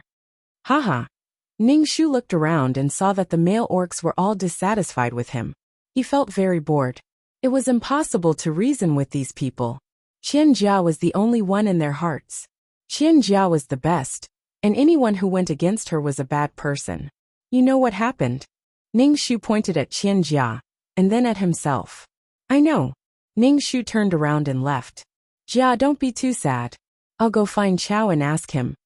Guy said to Qianjia, and then hurriedly chased after Ningxu. Fuck, wait a moment. Guy stretched out his arm and pulled Ningxu back. His tiger eyes were filled with embarrassment and displeasure. Fuck, you're making trouble with Jia and making everyone unhappy. Jia has done so much for the tribe and made everyone's lives better. Can't you just bear with it for a while? Why should he bear with it? Ningxu rolled his eyes at Guy. Who are you? I'm very familiar with you. Get out of my way. Guy was clearly annoyed by Ningxu's shameless behavior. Disgust flashed in his eyes, but he still said, I promised your father that I would treat you well. Treat me well? Ningxu poked Guy's chest with her finger. She used a lot of force. Guy groaned, but he didn't dodge. Ningxu said coldly, Kai, don't lecture me like you're doing it for my own good. My father lost his life to save you. There's no one else in my life. Now you want to step on me to please Jia. Is this how you treat me? Do you think I'm a fool? What does it have to do with me whether she is a goddess or not? Should I kneel down and lick her toes? If you like her feet, go lick them yourself. Ningxu withdrew her hand and wiped it on her animal skin. Disgusting. Liking someone else's partner. Ningxu brushed past Guy. Guy's tiger eyes trembled. His bronze skin was a little pale. He froze on the spot and then chased after Ningxu. I don't like Jia. I just admire her. She's a goddess and Rui's partner.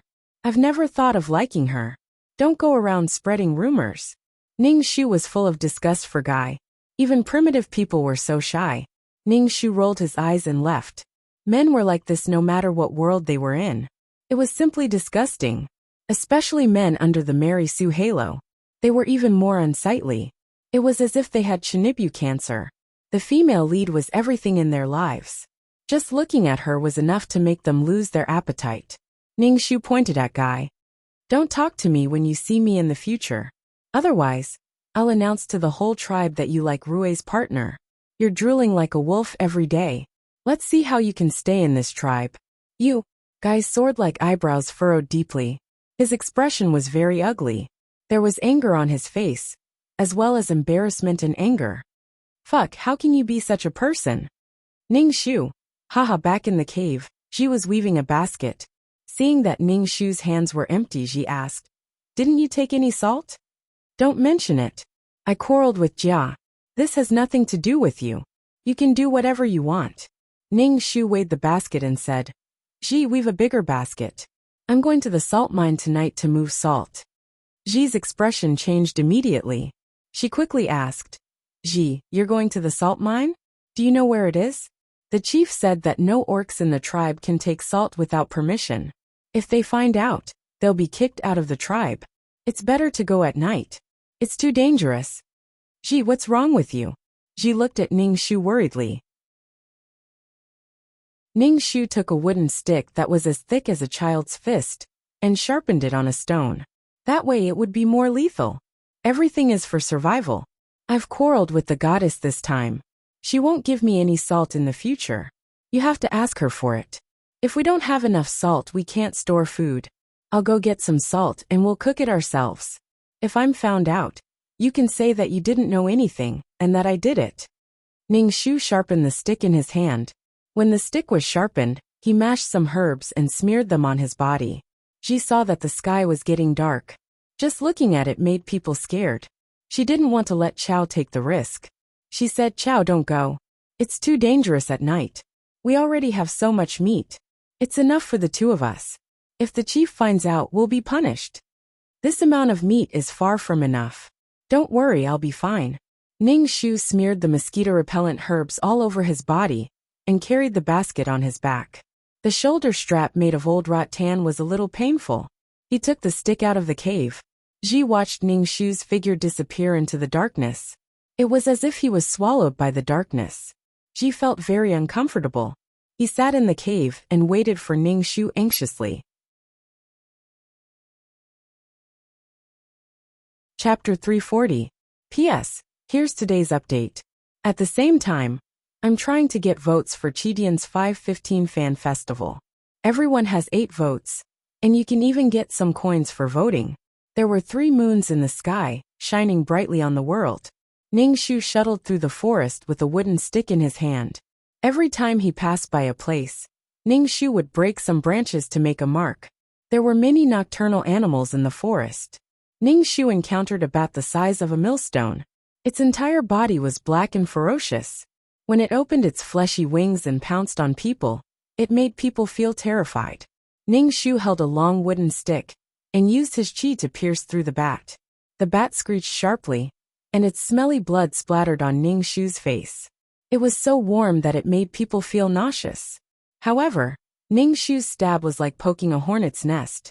The bats in the surrounding trees all rushed towards Ning Shu. Ning Shu carried the wooden stick and was afraid of running away. If he was chased too tightly, he turned around and hit the bat that wanted to grab him with its claws. After killing a bat, the other bats surrounded the dead bat and seemed to be tearing its flesh. After running for a long time, Ning Shu stopped to catch his breath. His shoulder was a little sore from the rattan straps. Right now, it was only an empty basket. If he carried the salt, his shoulder would hurt even more. Ning Shu didn't know how long he had walked, but he still hadn't found the salt mine. When he found the salt mine, Ning Shu noticed that there was a towering tree not far from the mine. It was very big, and the crown of the tree was so big that it covered the sky. When he returned to the tribe, Ning Shu mainly memorized some special plants, thinking that he might come to the salt mine. Sure enough, it was better to fly in the sky. His field of vision was wider, and he could see the big uncle at a glance. Now that he was slowly touching it, he didn't know how long it would take. Looking up at the sky, the 3 moons' light had dimmed a little. It was probably dawn. At that time, it would be very dark, and he didn't know how to go back. Ning Shu was so anxious that he was sweating, but he finally found a salt mine. He put down the basket and dug the sand with his bare hands. The primitive society without tools was really miserable. At least males had powerful claws after they transformed, but now she could only use her own hands. Ning Shu circulated his chi, took a deep breath, and began to dig with all his might. By the time he reached the salt, the sky had already turned dark, and the moon had begun to set. Without the illumination of the moon, it would be much more difficult to return. Ning Shu placed a large piece of salt in the basket, carried the basket, and began to run. Her shoulder was burning with pain, and she could feel the coarse vines wrapping around her flesh. The journey back was much smoother, with the markings they made before. By the time they reached the tribe, the sky was so dark that they couldn't even see their fingers in front of them. There was a flickering fire at the entrance of the cave. Ning Shu walked into the cave. In the cave, Ji was still awake and was using a branch to stir the fire. "You're back." Ji hurriedly threw away the branch in his hand and let out a long breath. His face relaxed a little, and he reached out to take the basket from Ning Shu's back. "Gently, gently, my shoulder hurts." Ning Shu gasped in pain. After putting down the basket, Ning Shu peeled off the animal's skin and saw that his shoulder was bleeding. He chewed 2 handfuls of herbs and applied it on it. Ji looked at Ning Shu and said angrily, "I asked you to get salt from Jia, but you fell out with her. Now you're suffering. Can't you just coax her? You're too dangerous." "I can't. We need a lot of salt, and we can't take it all from her. If we take too much, it will arouse suspicion. We're hiding prey now, and if we're discovered, we'll hand it over." Ning Shu smashed the salt with a stone and put it in the stone pot. Ning Shu had an idea, but it required a lot of food to survive the extremely cold winter. After a busy night, Ning Shu was very tired. He lay down on the withered grass and prepared to sleep. "You go back and rest too. We'll boil the salt tomorrow." Ji nodded and went back to the cave next door. Because Ning Shu had a falling out with Qian Jia, The next day, when Ning Shu went out to boil some salt, some beastmen looked at Ning Shu with unkind eyes. However, those unkind eyes were all male beastmen. Some female beastmen came over to ask Ning Shu what was going on. Why did he quarrel with the goddess? Ning Shu just said that it was because of Guy, and he would let Guy take the blame. Some female orcs showed a look of understanding, but they didn't dare to say too much to Ning Shu. After all, Qin Jia was not only a goddess, but she also had a lot of things in her hands. As the saying goes, if you follow the protagonist, you'll get meat. It was a biological instinct to seek advantages and avoid disadvantages. Some female orcs were more concerned about Ning Shu and asked him to talk to the goddess. The goddess wouldn't care about it. There was no benefit in quarreling with the goddess. They also advised Ning Shu that Ning Shu's relationship with Guy's family was better. Guy wouldn't like it. Ning Shu smiled indifferently. Male orcs hunted to survive, but female orcs were weak and couldn't hunt to survive. They could only rely on the males. Subconsciously, they still wanted to please the males so that they could survive. Ning Shu had never thought of pleasing Guy. People who already had someone else in their heart would have a heart of stone. They wouldn't care about what others did. Instead, they would find it troublesome. To this kind of person, it was a slap in the face. Pleasing. However, Ning Shu wasn't sure if he could beat a tiger now. When he was strong enough, he would definitely learn from Wusong and beat a tiger. Facing these concerns, Ning Shu smiled bitterly and said, Guy won't become my partner. He won't like me. He only knows how to scold me and blame me for offending the goddess. The female orcs looked at each other, but didn't say anything. They just comforted Ning Shu and said that he would become Guy's partner.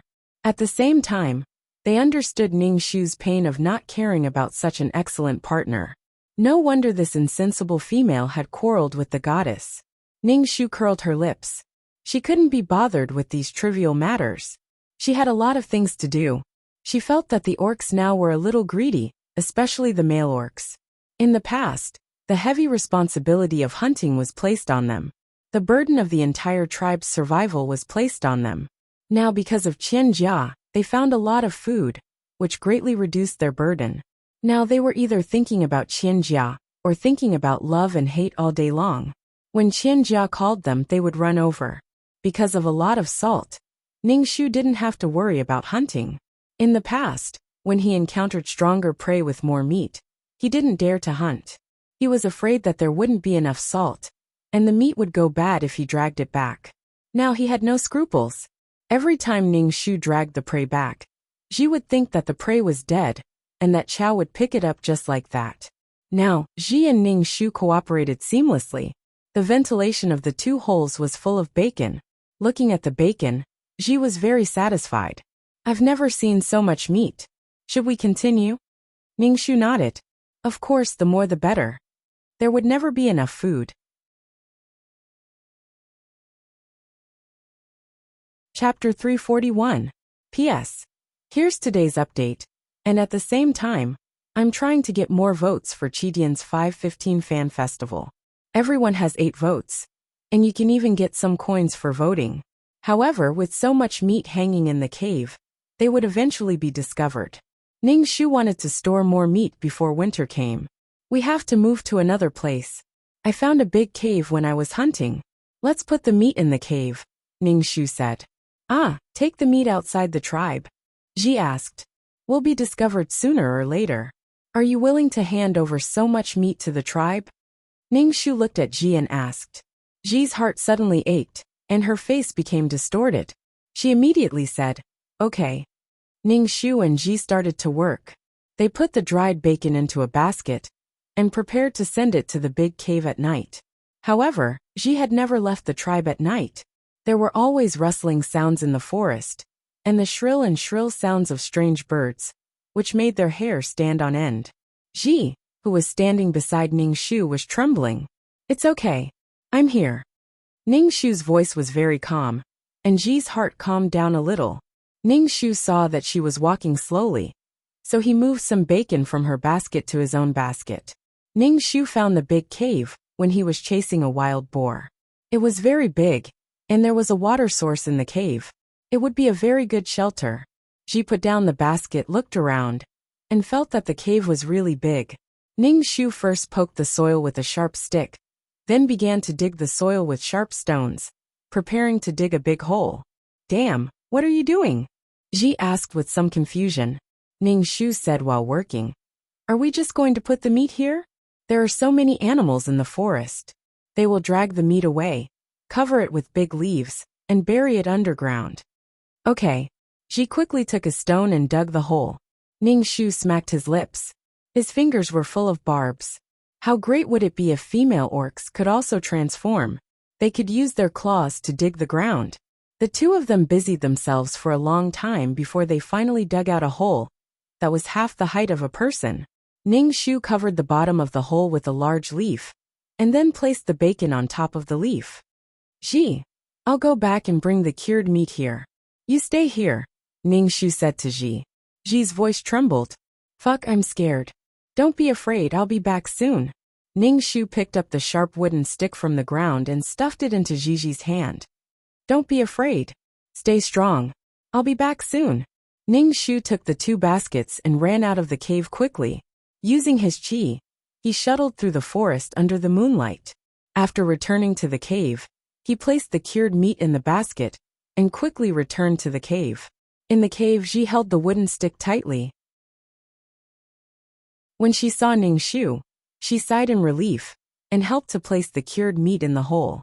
After going back and forth several times, Ning Shu finally moved the cured meat from the cave to the cave. The rest of the cured meat was just cured. He covered the cured meat with a large leaf, and then buried it with soil. Ning Shu and Ji picked at the top of the leaf and covered it tightly. After this was done, Ning Shu's heart was finally relieved. It could be considered as the first batch of supplies. He brought Ji back to the tribe. The days passed by unhurriedly. Ning Shu was in a hurry every day. If she wasn't cultivating, she would be hunting. When the wheat planted by Qian Jia was ripe, she invited the whole tribe to eat noodles. Although they didn't know how she ground the flour, Qian Jia was omnipotent. Everyone was invited. Qian Jia seemed to have forgotten about Ning Shu. The others didn't mention it either. After all, on such a festive day, it wouldn't be good if Chow didn't know how to behave. Ji was also invited. Seeing that Ning Shu didn't go, she didn't go either. Ning Shu couldn't help but smile when he saw Ji staying by his side. He pushed her away and asked her to go to the banquet. What's wrong with missing a meal of noodles? I'm also a modern person. Qian Jia not only made noodles but also steamed buns. Although it was a little boring, it was enough to amaze these primitive people.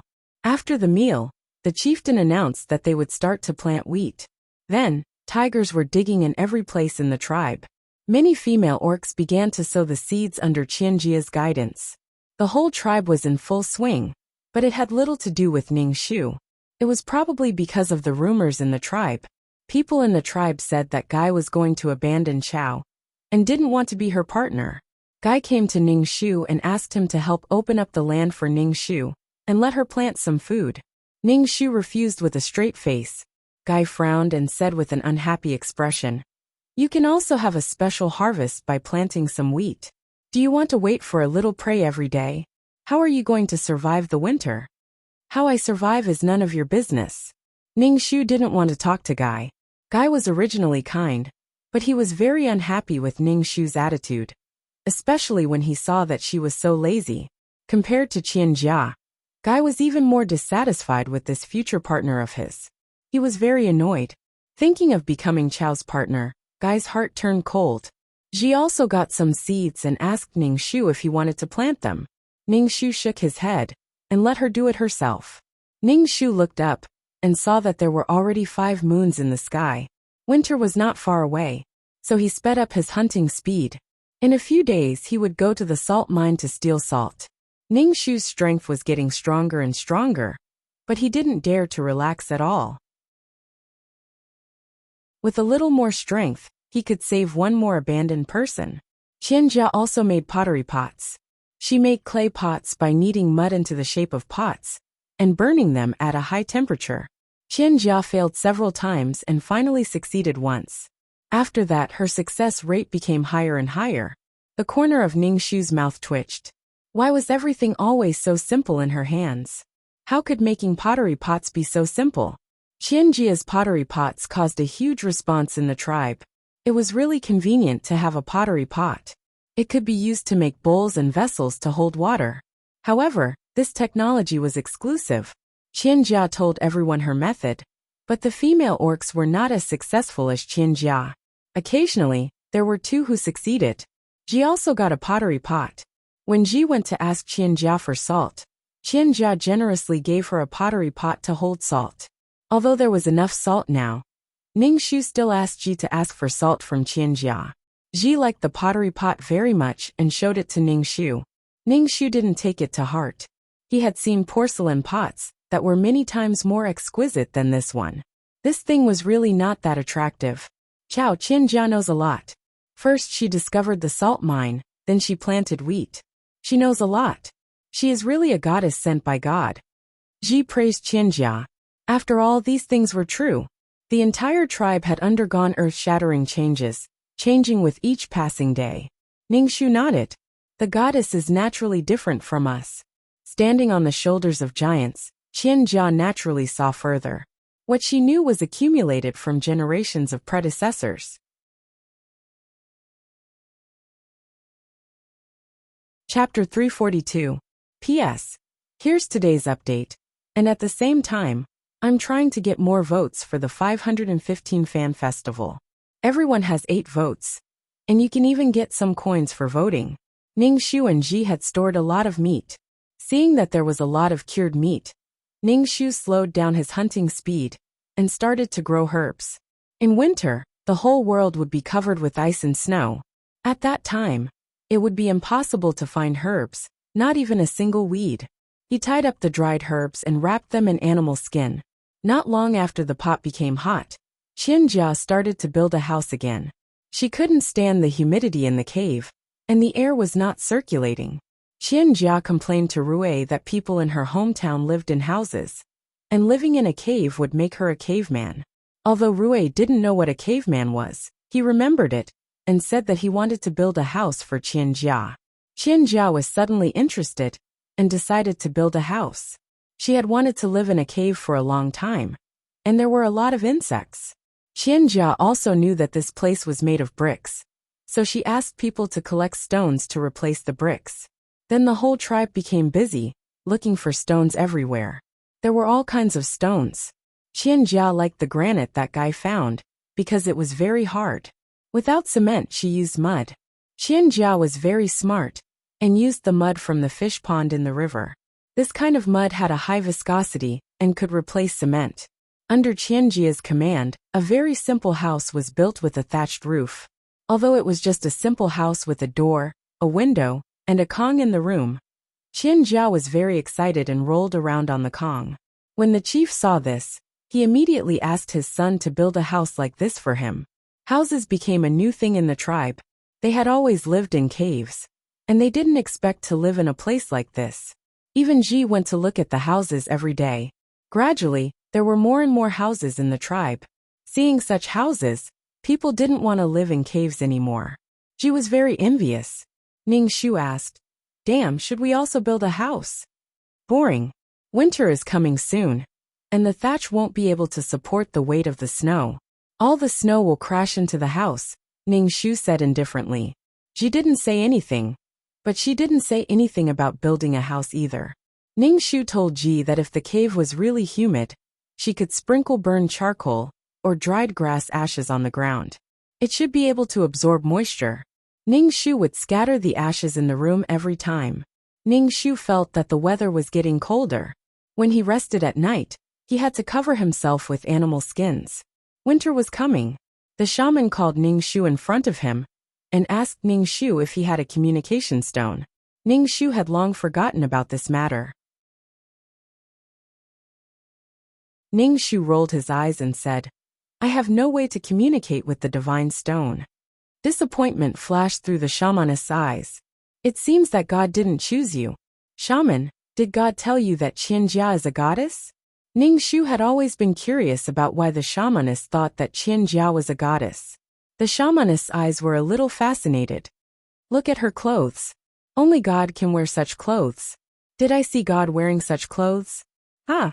Ning Shu was even more confused. Did the shamaness really see what the black shadow looked like? What she saw was really a shadow. It was pitch black, and she didn't see anything. Did they see the same thing? You should go to the trade fair this time. It's good to go out and see the world. Communicate with the divine stone. If you are determined to become a shamaness, you will naturally be able to communicate with the divine stone, Ning Shu said. Then the shamaness coughed. Ning Shu saw that the shamaness seemed to have bronchitis and asked, "What's wrong, shamaness?" "It's an old problem. It's cold." The shamaness waved her hand and said, "Soon, I will probably go to God and become his servant." Ning Shu was speechless. So now the shamaness was anxious to find the next successor. Ning Shu came back from the shamaness and thought about the trade fair. There was always a trade fair before winter. This trade fair traded things that every tribe needed to survive the winter. When Ji heard that Ning Shu could go to the trade fair, she was very envious. There were a lot of things at the trade fair, and she could meet the orcs of various tribes. Ning Shu didn't care very much. However, Ning Shu didn't expect that a few days later, her name would be removed and replaced by Ji. Ning Shu narrowed his eyes. Then he heard that Qian Jia would also go this time. The female orcs were led by Qian Jia. It should be that Qian Jia didn't want to take him. Now Qian Jia could do anything she wanted. Ning Shu was removed from the list, so the shamaness couldn't say anything. She just coughed harder and frowned when she looked at Qian Jia. The shamaness sighed and said to Ning Shu, "She is a goddess, but I don't know if God sent her to help the orcs or to destroy them. I only hope that God can pity our tribe." Ning Shu's mouth twitched. "You think too much." Of course, as the troublesome female supporting character, Ning Shu went to quarrel with Qian Jia again. She demanded an explanation from Qian Jia on why she had been kicked out of the competition. She said all kinds of things to put Qian Jia on the spot. Before Qian Jia could say anything, the surrounding beastmen were already speaking up for Qian Jia. Everyone ignored Ning Shu, who had been kicked out of the team. Instead, they comforted Qian Jia, who was angered by Ning Shu, while condemning Ning Shu. Ning Shu looked at these orcs' support for Qian Jia. He could see that Qian Jia's reputation in the winged tiger tribe was very high. Those who stood up for Qian Jia were all male orcs. The female orcs basically didn't talk much. Perhaps the female orcs were dissatisfied with the goddess who attracted all the male orcs' attention, but they couldn't say it out loud. Ning Shu and Qian Jia had a conflict. Many female orcs chose not to help either side. Some even left the scene directly. Ning Shu saw that there was no point in making a scene, so he turned and left. Guy chased after Ning Shu. Ning Shu saw his angry face and guessed that he wanted to teach him a lesson. Without another word, Ning Shu kicked Guy's calf. With Guy's strength, he could naturally dodge it, but Guy didn't expect a female to attack him. He took the kick directly, and it was excruciatingly painful. "I said I don't want to talk to you. Don't teach me a lesson." Ning Shu turned and left. However, the original owner's father died in order to save Guy. A child without parents was like a blade of grass. If the original owner's father was still alive, would Guy dare to bully her like this? Ji, who got the name, said to Ning Shu uneasily, "I don't know how it became me." Ning Shu smiled at her. "It's good to go out and have a look. You know that she doesn't like me. She'll hate me even if we go out." This time, the winged tiger tribe was very much looking forward to it. There were too many good things in their tribe. Clay pots, seeds, various vegetables and spices. It would definitely shock the other tribes. They felt proud. The winged tiger tribe also had good things.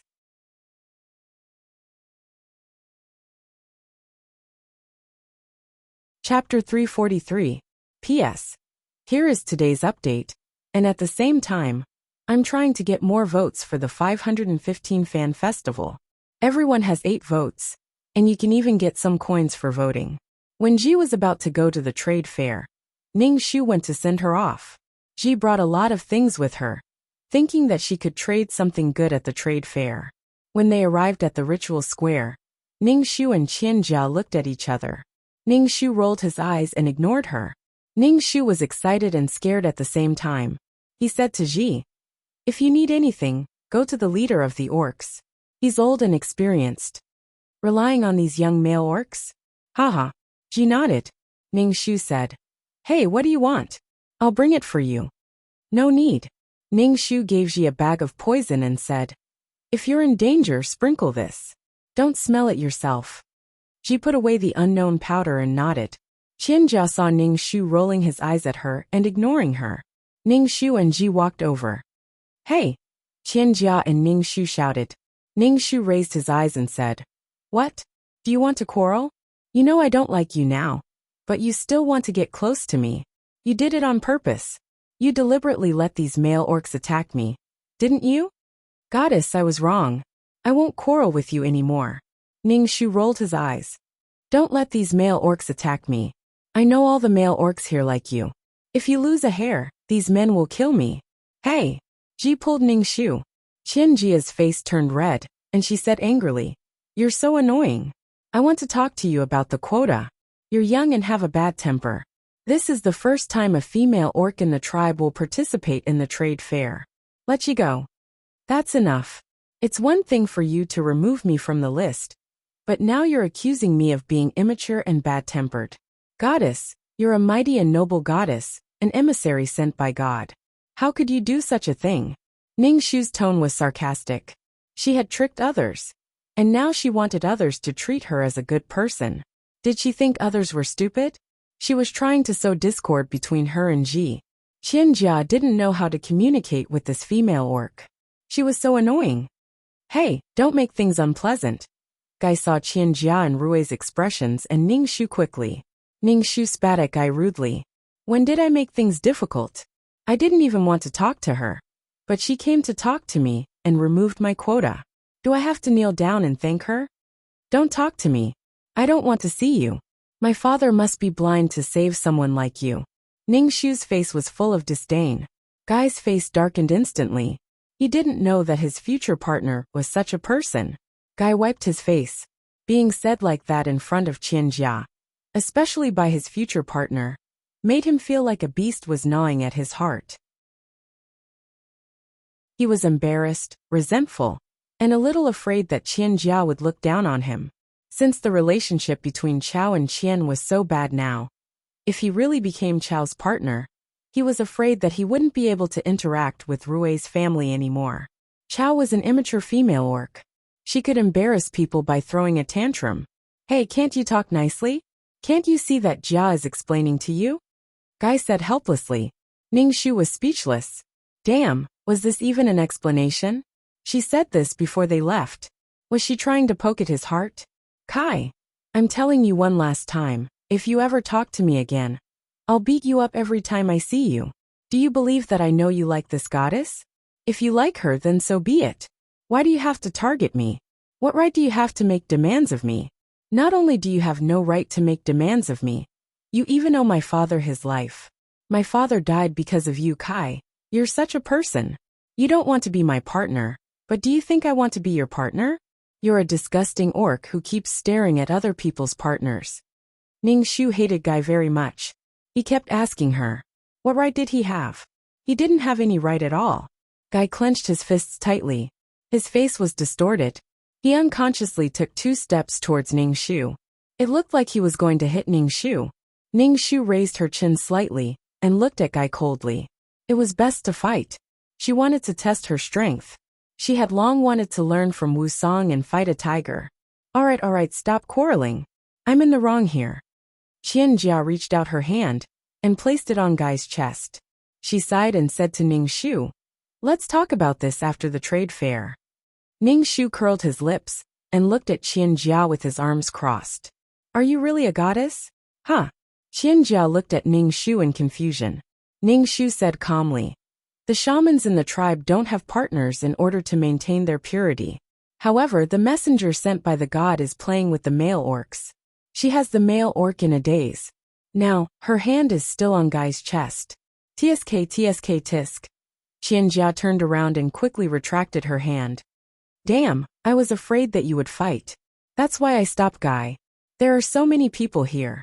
Do you need a female orc with a partner to stop them? Are all the other orcs dead?" Ning Shu's expression was indescribably sarcastic. Qianjia saw that the orcs around her were looking at her with judging eyes.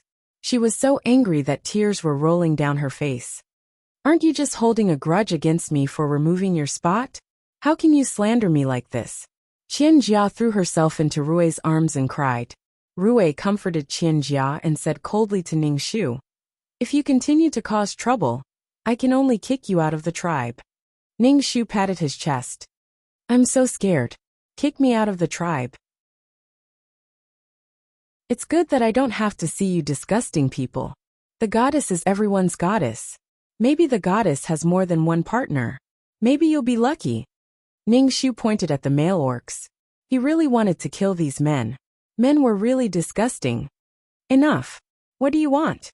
Qianjia, who was buried in Rui's arms, turned around and looked at Ningxu. Her face was tear-stained, and she looked fresh and charming. She said sarcastically, "Damn. You're slandering me like this because you think I stole your partner. Don't worry. I won't have anything to do with your guy in this life." Guy's face darkened when he heard this. However, he still had to blame Cao Cao for being so unreasonable. Ningxu covered his mouth and giggled like an old hen that had just laid eggs. He gloated at Guy's misfortune. "See, she doesn't want you in this life. You can't be one of her partners. Right, you have to keep your promise. You're a goddess. If you break your promise, you'll be punished by the gods." Ningxu said to Qianjia while giggling. The entire ritual square was filled with Ningxu's unpleasant laughter.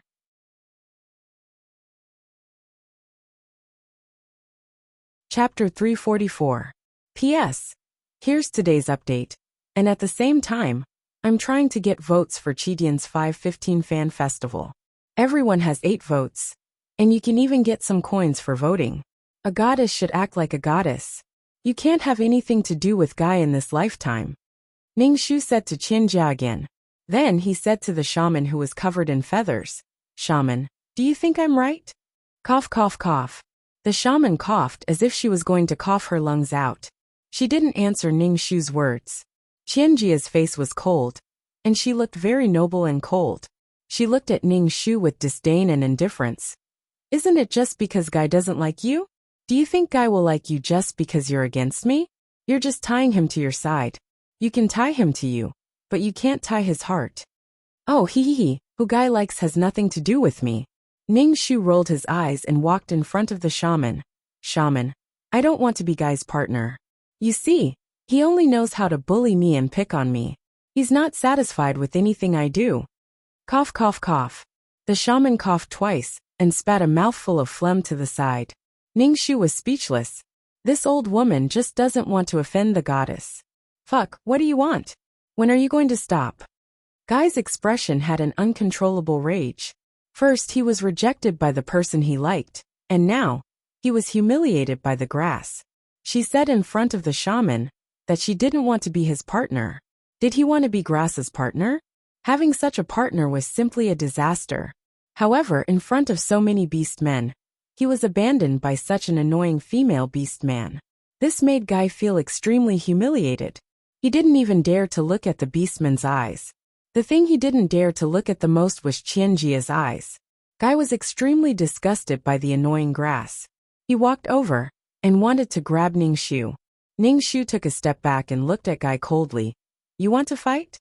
The veins on Guy's forehead bulged. There seemed to be a beast roaring in his heart, wanting to break out of his prison. He only had one thought in his mind. Killing this vicious female was a way to vent the pain of being rejected. Guy instantly transformed into a tiger with wings. He opened his mouth and roared at Ningxu. He flapped his wings and raised his huge claws to slap Ningxu's head. "You want to fight?" Ningxu sneered. He clenched his fist and channeled his dantian to meet Guy's claw. The surrounding people saw a female orc actually using her fist to block the claws of a male. She was simply courting death. Many male beastmen transformed and tried to stop the enraged Guy.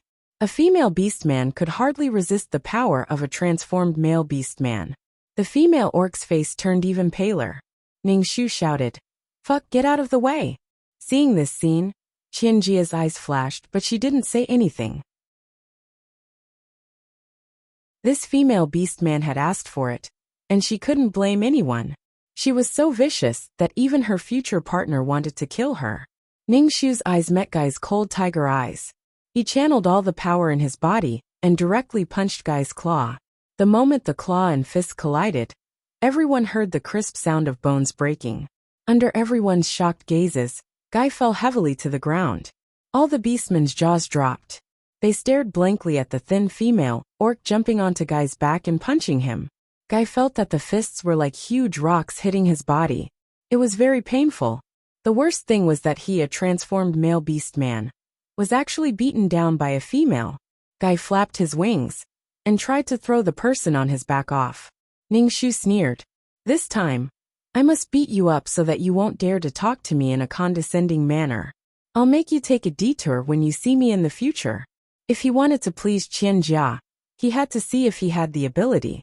Ningshu grabbed Guy's wings and concentrated her chi into her dantian. Then she swung Guy like a whip. Every time Guy smashed into the ground, everyone felt the ground tremble. Male beast man. Female beast man. Which? Ningshu finally slammed Guy to the ground, let go of his wings and patted his hands. His whole body was free. Cool, really cool. Guy turned into a human. His arms were soft, obviously broken. His face and body were purple and blue, and his face was swollen. He looked terrible. Fuck. Ji looked at Ningshu in a daze. Ningshu smiled at Ji, then said to the stunned witch, I communicated with the god's stone. This is the power that God gave me. Witch, good. It seems that God really likes you and gave you such power. Good. Witch's face was full of smiles. Since you are the witch chosen by God, you and Guy will naturally not be partners. Witch believed Ningshu's words without hesitation. Ningshu's power was beyond her imagination. Besides, no female beastman had such power. It could only be explained by God. Guy was supported by the male beastman, and his expression was gloomy. Qianjia looked at Ningshu, who was showing off his female power, and felt very uncomfortable. She said, God gave you such power, but you use it to bully others. Why would God like a witch like you? Ningshu tilted his head and smiled at Qianjia. His smile was indifferent. He said lightly, should I be killed by Guy? God gave the male beastman such power, so that he could show off in front of the female beastman, and kill the unarmed and powerless female beastman. Before he killed me, wouldn't Guy know that I'm a female? If God didn't give me this power, and I was killed by Guy, would you blame Guy? Ningshu looked at Qianjia with cold eyes, and even disgust. It was not easy for women to survive, but they had to bear the malice of other women. If one day Rui wants to kill you, according to what you said, you should obediently let him kill you. Goddess, you are also a female beastman. You should think from the perspective of a female beastman. Females have no power and are weak. But is that a reason for a male beastman to bully us? You are a goddess. Many people like you. Many people would do anything for you. What reason do you have to blame me? Ningshu took a step towards Qianjia. Qianjia stepped back in fear and bumped into Rui's arms. Qianjia's face was pale, but she could not find any words to refute Ningshu. Ningshu smiled again. Actually, goddess, you want to step on me to gain the favor of the injured guy. I don't. Qianjia refuted loudly. Ningshu laughed.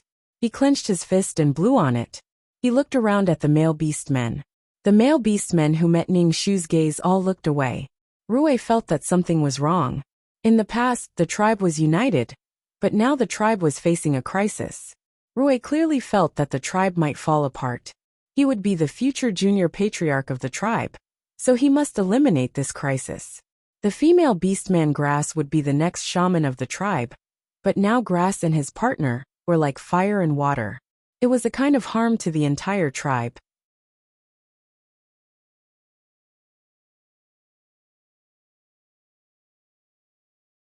Chapter 345. P.S. Here's today's update, and at the same time, here's a vote for Chidian's 515 Fan Festival. Everyone has 8 votes, and the votes are free coins. Rui hugged Qianjia, who was trembling with anger. Her face was pale, and he noticed that the female beastmen around them were looking at Qianjia unkindly. Rui couldn't understand how such a small matter could cause such a big stir, but Rui didn't want Qianjia to be sad. Shaman, I don't agree with Cao Cao becoming the next shaman, Rui said to the shaman. The shaman coughed twice and didn't say anything. Ningxu smiled at Rui and asked, why? I'm the shaman chosen by God. Do you want to deny God? I don't want to deny God, but you really aren't the best candidate for the shaman. Rui pursed his lips and said. The shaman said, Cao Cao was chosen by God, and God gave Cao Cao power that doesn't lose to the male beast men. Cao Cao must be a shaman, or she will go against God's will. But Rui was speechless. Cao Cao did have power. It was the first time in the entire tribe that a female had power. But she doesn't have a good relationship with Goddess. Goddess is a messenger sent by God. Cao Cao shouldn't hate Jia so much, Rui said. Everyone in the tribe knew that Cao Cao and Jia didn't have a good relationship. Ningxu covered his mouth again and chuckled like an old hen. He pointed at Qianjia and said, Are you sure she's a goddess? A goddess is pure. Is she pure? Rui frowned and said calmly, How is Jia not a goddess? How much has Jia done for the winged tiger tribe? How much has she contributed? How much has she sacrificed? She is a goddess. Ningxu shrugged. She knows whether she's a goddess or not. Goddess, tell everyone, why did God send you here? Qianjia panicked and said, Of course it's to change the primitive society. Ningxu said, You change your primitive society, and I'll be my shaman. Is there a conflict? Of course there was a conflict. Qianjia didn't expect this female beast man to become the next shaman. Witches have a noble status in the tribe. Chica can tolerate others becoming witches, but she can't tolerate this grass who always goes against her. Goddess is an emissary sent down by the gods. Fuck, you're a shaman from now on. You're not allowed to cause trouble. The shaman said sternly. Both of them were chosen by God. Rui, don't even think about changing people. The others might not be able to communicate with the divine stone. The shaman said. Rui frowned and said nothing. What are you doing? Aren't you going to the trade fair? Why are you still here? What are you making a fuss about? The chief of the clan came over. If there's anything, wait until we're back from the trade fair. Rui hummed in agreement. The male orcs turned into tigers, and the female orcs sat on their backs. After a while they could no longer be seen. Ningxu thought that with his poison, Ji should be relatively safe. The chief glanced at the injured guy, then looked at Ningxu and asked, Did you really communicate with God? Of course, Ningxu said indifferently. The chief laughed and asked, How did you communicate with God? God actually gave you power. Ningxu heard the chief's doubt. The chief was biased towards his daughter-in-law, but he could understand. Chica was his son's partner, and she had made so many contributions to the tribe. She was just an ordinary female orc, and she didn't contribute to the tribe. Even if she had the power given by God, it was not enough to replace the benefits brought by Chica. It was normal to be biased. I saw God come to this desolate world. The first thing that appeared in the world was the sun, then the forest, and the first orc was a lion. It was God who gave the orcs the ability to transform. The chief smiled. Everyone knows about these things. Ningxu's face darkened. Obviously, the chief also knew about the grudge between her and Qianjia. She was now the next successor of the shaman, and had a noble status. Qianjia could bring great benefits to the tribe, and also had a noble status. If these two fought, it would not be good for the tribe's development. In order to ensure the tribe's stable development, the chief gave up on her. The shaman frowned. He wanted to say something, but in the end, he didn't say anything. Ningxu also smiled like the chief. Although God gave me power, it doesn't mean that the shaman is me. Throughout history, the shaman didn't have power. Ningxu didn't care about this shaman at all. In the face of disaster, everything was like floating clouds. Whether or not he could survive was a problem. That's right. The chief smiled with satisfaction and said to the shaman, Let the other female orcs communicate with the god's stone. After the chief finished speaking, he turned and left. With one sentence, he took away Ningxu's right to be the next shaman. I believe that you have communicated with the god's stone, but the tribe now is different from the tribe before. The shaman coughed and then sighed. He looked a lot more haggard. People were greedy. The more they got, the more they wanted to have. Chica was an endless treasure trove. They were used to a relaxed life and didn't want to go back to the hard life of hunting. At least, the winged tiger tribe couldn't go back to the past. Ning Shu returned to his cave, turned over the bacon, and sat on the withered grass to practice. Time was running out. Ning Shu felt that the weather was getting colder. There were already 7 moons in the sky. Winter would come soon, and there was also the earthquake. To Ning Shu's surprise, the orcs who went to the trade fair came back on the 3rd day. The atmosphere of the returning team was anxious and sad. Rui, who was the leader, was very irritable. As soon as he came back, he went straight to his father. Ning Shu saw that Ji came back safely and was relieved. He asked, "Why are you back so soon?" The trade fair had been held for more than 10 days, and the orcs of the winged tiger tribe had come back in only 3 days. Something must have happened. Chica wasn't in the returning team. Ji pulled Ning Shu back to the cave, and then Ning Shu said, "Chica was kidnapped by the orcs of the Black Snake tribe. Rui came back to ask people to save her." "Oh," Ning Shu said very calmly. Ji said, "I'm afraid Chica might be in danger this time." "What danger can there be?" Ning Shu raised her eyebrows. She was changing the map and getting to know a handsome man all over again. "What danger could there be?" Ji said, "How can it not be dangerous? I heard from others that the male orcs of the Black Snake tribe are the most powerful and have the least number of female orcs in the tribe. They often go to other tribes to kidnap females. The female orcs of the Black Snake tribe don't live long because the male orcs of the Black Snake tribe are too powerful. They like to do that kind of thing so much that the females can't bear it." "Oh," Ning Shu replied indifferently. To Qianjia, this was not a big deal. Snakes were lustful by nature, and Ning Shu heard that snakes had 2 dicks. With such a powerful ability, she was definitely a good choice for a harem. As soon as they heard that the goddess had been kidnapped by the Black Snake tribe, the entire winged tiger tribe went into an uproar. The benefits brought by the goddess were real. Without the goddess, they would be back to square one. Some things could only be done by the goddess.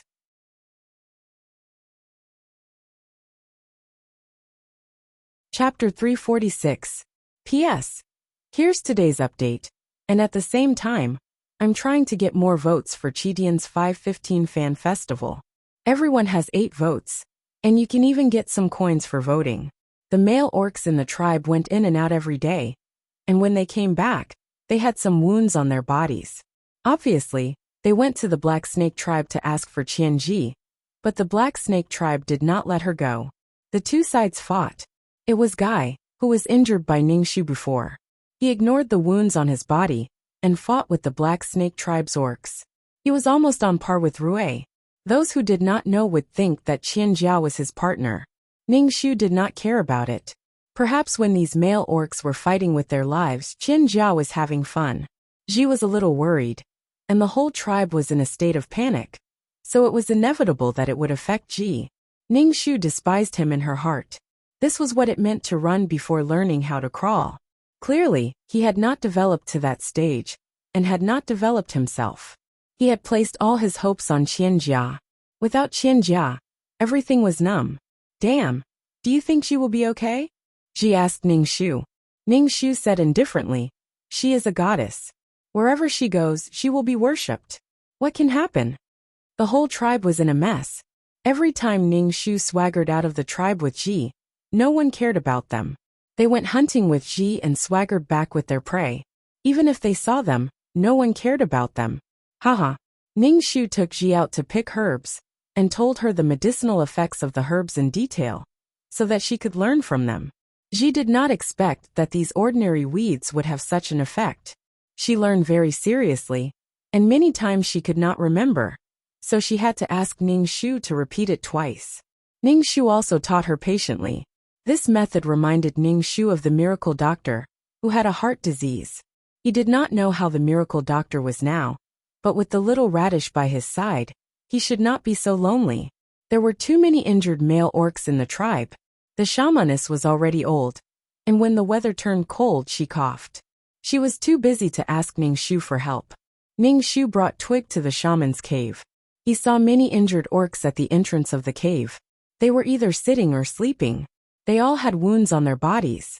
Some of the orcs even had black faces. They looked like they had been poisoned. Was he bitten by a poisonous snake? The shamaness coughed and looked a little thinner. When she saw Ningxu, she quickly said, "Go and take a look at them. I need to rest." Ningxu looked at these beastmen. Some of the feathers on their wings had been pulled off, and they were dripping with blood. Some of them were swollen and purple. Ningxu asked Ji to treat the injured orcs. Ji was very nervous. Ningxu said, "What kind of medicine can stop bleeding and heal?" "Just crush it and apply it to the wound." "Was he bitten by something? Where is the wound?" Ningxu asked an orc who was purple all over. When the male orc saw Ningxu, he tilted his head and didn't speak. Obviously, he didn't believe Ningxu.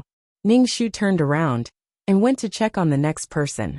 She saw 2 small holes on his calf, which should have been bitten by a snake.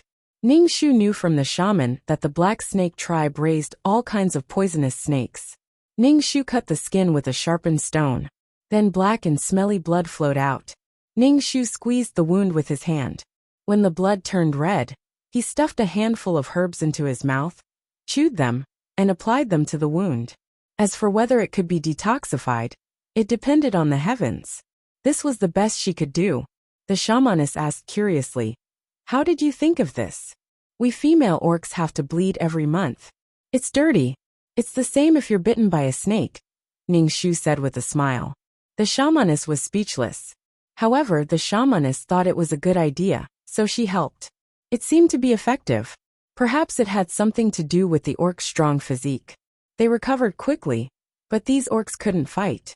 There weren't many orcs in the winged tiger tribe who could fight. Ningxu looked up at the sky. So this was the definition of a femme fatale. After working for a while, he finally treated the wounds of the wounded. Ji followed Ningxu and said, "Damn, you're so good. You can be so good too. You memorized all these herbs." Ningxu walked in the tribe. At a glance, the wheat seemed to be ripening. However, the orcs didn't pay attention to the wheat. They were eager to get the goddess back. Ji was very interested in herbs, and always pestered Ningxu with all kinds of questions. Ningxu patiently explained that if he left this world, Ji had a skill that could let him live well with the original owner. There were no words in this world. Ningxu couldn't even record some knowledge of herbs. He could only rely on Ji to memorize. After the bacon was dried, Ningxu and Ji put it in the big cave. When there were 8 moons in the sky, Qianjia still hadn't come back. The wheat was already ripe. Only some female orcs were harvesting the wheat, but the male orcs were crazy. How could they be compared to the goddess when it came to harvesting grain? Ningxu and Ji both helped to harvest the wheat. Some female orcs gave Ningxu some wheat. Ningxu didn't hesitate to dry it and put it away. The weather was cold. Even after being transformed by Qi, Ningxu felt very cold. The cold wind blew into his bones. Ji was wrapped in a lot of animal skins. When she slept, she hugged Ningxu. Ji liked hugging Ningxu when she slept. It felt like hugging a big fireball with endless heat. Ningxu couldn't sleep well. Things were getting more and more out of control. The chief also came forward to negotiate with the Black Snake tribe. Before the first heavy snowfall, Qianjia returned to the Winged Tiger tribe, but there was a man with her. This man had long black hair and delicate facial features, but overall, he gave people a feminine feeling. He had a pair of snake-like vertical pupils. When he looked at people, there was a kind of gloomy coldness, as if he was being stared at by a poisonous snake. In the spirit of seeking the truth through science, Ningxu really wanted to lift up the leather skirt of this black snake race man to see if he had grown 2 dicks. Ningxu saw that Qianjia's face was ruddy, and she was wearing animal skins. She didn't look like she had suffered at all. Obviously, she was living well in the Black Snake tribe. However, her partner, Rui, and the other male orcs who liked Qianjia were very anxious. Ningxu felt that Qianjia and this Black Snake tribe man should be husband and wife. Qianjia slept in Rui's cave every day, and was jealous of Rui every day. Rui knew that his partner had a relationship with this male orc. His heart was bitter. Sure enough, the thing he feared had happened. The beautiful and capable goddess was not someone he could monopolize. Moreover, Qianjia said that she was forced. How could Qianjia resist a male orc with her strength? As long as she came back, as long as she was by his side, his heart was incomparably stable. Rui had developed a kind of dependence on Qianjia that he didn't even notice. When Ningxu learned that Rui had decided to share Qianjia with the Black Snake tribe man, the corner of his mouth twitched.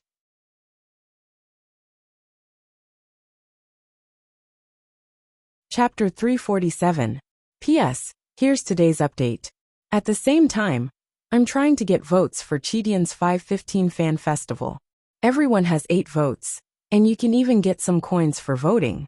The goddess had 2 partners, which caused some commotion in the Winged Tiger tribe. A female actually had 2 partners. The Winged Tiger tribe found it hard to accept. At the same time, they were a little restless. Many male beastmen had expectations in their eyes.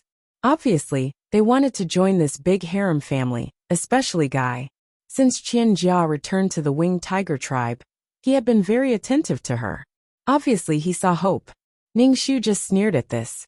While Ji was sorting out the herbs, she said to Ningxu, "It's a mess. Damn, I don't feel good." Ningxu said lightly, "You'll get used to it." Ji, "Damn, you said that the goddess would have more than one partner. How did you know?" Ji asked casually. "Isn't the goddess beautiful?" "Yes. That's it. Good things should be shared, right?" Ningxu said lightly. "Ji. Besides, she's the goddess. What's wrong with having more partners?" Ji scratched her head. "I feel like something is broken. It's a very bad feeling." It was hard to accept that the inherent rules were broken. Now Ji just couldn't accept that a female could have more than one male. Such a thing had never happened before. Ningxu shrugged. However, this beast man from the Black Snake tribe was very unfriendly, especially to Ningxu. Sometimes when they met in the tribe, the beast man from the Black Snake tribe would stare at Ningxu with a pair of sinister eyes. It was very scary. Ji hid behind Ningxu in fear. The beast man from the Black Snake tribe looked at Ningxu, stuck out his sharp tongue, and licked his lips. He said, "You're the female who bullied my goddess?" She guessed that Qianjia must have told this man about the grudges between them. Ningxu stared at the man's lower body. He was very curious. Did he really have 2 genitals? Ji tugged at Ningxu's animal skin. Only then did Ningxu realize what was going on. He was suddenly curious about whether they were in their animal form or human form when they were doing that. For example, felines had barbs on their genitals. If the men of the Winged Tiger race were in their beast form, they should have barbs on their genitals as well. If it was a 3P, would Chica be able to take it? Just the thought of it was enough to make one's nose bleed. The man from the Black Snake tribe saw that the female was looking at him strangely, so he immediately released a poisonous snake. The poisonous snake shot towards Ningxu's face. Ningxu grabbed the venomous snake and tore it into 2 halves with all her strength. The Black Snake Beastman saw that Ningxu had captured his pet so easily, and even killed the pet he had carefully raised. "You deserve to die." The man from the Black Snake tribe opened and closed his eyes. Ningxu stretched out his foot and crushed the snake's body, turning it into minced meat. "Come and kill me if you can." The man from the Black Snake tribe was stunned. He obviously didn't expect that there would be such a stupid female who dared to provoke a male beastman. The man from the Black Snake tribe really wanted to turn into a snake and coil around her to death. "Go, it's time to eat." Chica walked over. When she saw Ningxu, her expression was indifferent. She didn't say a word and walked away with the Black Snake tribe beastman's arm. Whenever Qianjia faced Ningxu, she would always feel a sense of guilt. This was because Ningxu had previously said that she would have many partners. She had thought that it was slander, but now there was one more gu, which made her words true. Chica felt guilty and hated Ningxu. "It feels so strange." She looked at the 2 people in front of her. Ningxu shrugged and laughed. There were already 9 moons in the sky, and the weather was so cold that it could freeze people. It had been snowing nonstop. The snow was very heavy. Ningxu had never seen such heavy snow. The snow was as heavy as goose feathers. Ningxu had to clear the snow at the entrance of the cave every day. Otherwise, the snow would block the entrance after a long time. The house built in the tribe had been crushed by the snow, so Chica moved to the cave to live. What Ningxu didn't expect was that the title of Goddess Chica would attract the males of many tribes, such as the charming and affectionate beastmen of the Green Fox tribe. The dragon tribe was even faster. Although they looked like Western lizard dragons, they were still dragons. There were also the honest ox tribe beastmen and the violent brown bear tribe beastmen. Ningxu's eyebrows twitched. The female lead's harem swarmed over, and every one of them was the young chief of the tribe. They would become the leader of the tribe in the future. Ningxu gnawed on a piece of boiled cured meat as she watched the male beastmen surrounding Qianjia and fawning over her. There were all kinds of men. Some were charming, some were domineering, some were masculine, some were upright, some were gentle, some were charming, and some were loyal. It was simply a feast of handsome men. Just looking at them was intoxicating. Moreover, each of them was very powerful. The battle between the Winged Tiger tribe and the Black Snake tribe had attracted the attention of other tribes. They heard that they were fighting for the goddess, so they wanted to see what she looked like. As soon as they saw her, they were all fascinated by her white and lustrous skin and beautiful appearance. They also saw the delicious food she made. They all stayed in the Winged Tiger tribe and refused to leave. The other females were no longer pleasing to the eye, especially when they heard those ambiguous sounds at night. It made every male beastman's blood boil. The first one who couldn't take it anymore was the overbearing dragon. He transformed into his dragon form and took Qianjia away, flying to a faraway place. Then in broad daylight, in a world of ice and snow, there was a beast bed on top of him. Then there was negative distance between their bodies. This made the other beastmen look for her. They almost turned the entire tribe upside down. Even Ningxu's cave was visited by these male beastmen. They wanted to see if Ningxu had hidden the goddess. In the end, the dragon tribe beastmen were satisfied and brought Chica back to the tribe. Ningxu looked at the blushing Chica and wondered why he didn't freeze her to death. The weather was too cold. It was so cold that even Ningxu, who practiced peerless martial arts, couldn't stand it. But she could still do it in the snow. Perhaps the dragon tribe beastmen took the lead. Later, some beastmen wanted to communicate with Chica. They directly abducted Chica and had sex in the world of ice and snow. Ningxu felt cold for Chica. Why didn't they just do it in the cave? Why did they have to run out? What made Ningxu more depressed was that Chica wasn't frozen at all. Every time she came back, white smoke came out of her head. She was very hot and comfortable. Sure enough, exercise was the best way to generate heat. As long as Chica wasn't in the tribe, Rue's face didn't look good. His whole person became gloomy. Ningxu saw Rue more than once waiting for Chica and the other male beastmen to come back. TSK, this feeling was really sad. Ningxu felt that after experiencing the world of flesh text, there was nothing that could destroy his worldview. But now Ningxu's worldview was shattered again. Empty bestial sex, it really made his worldview explode.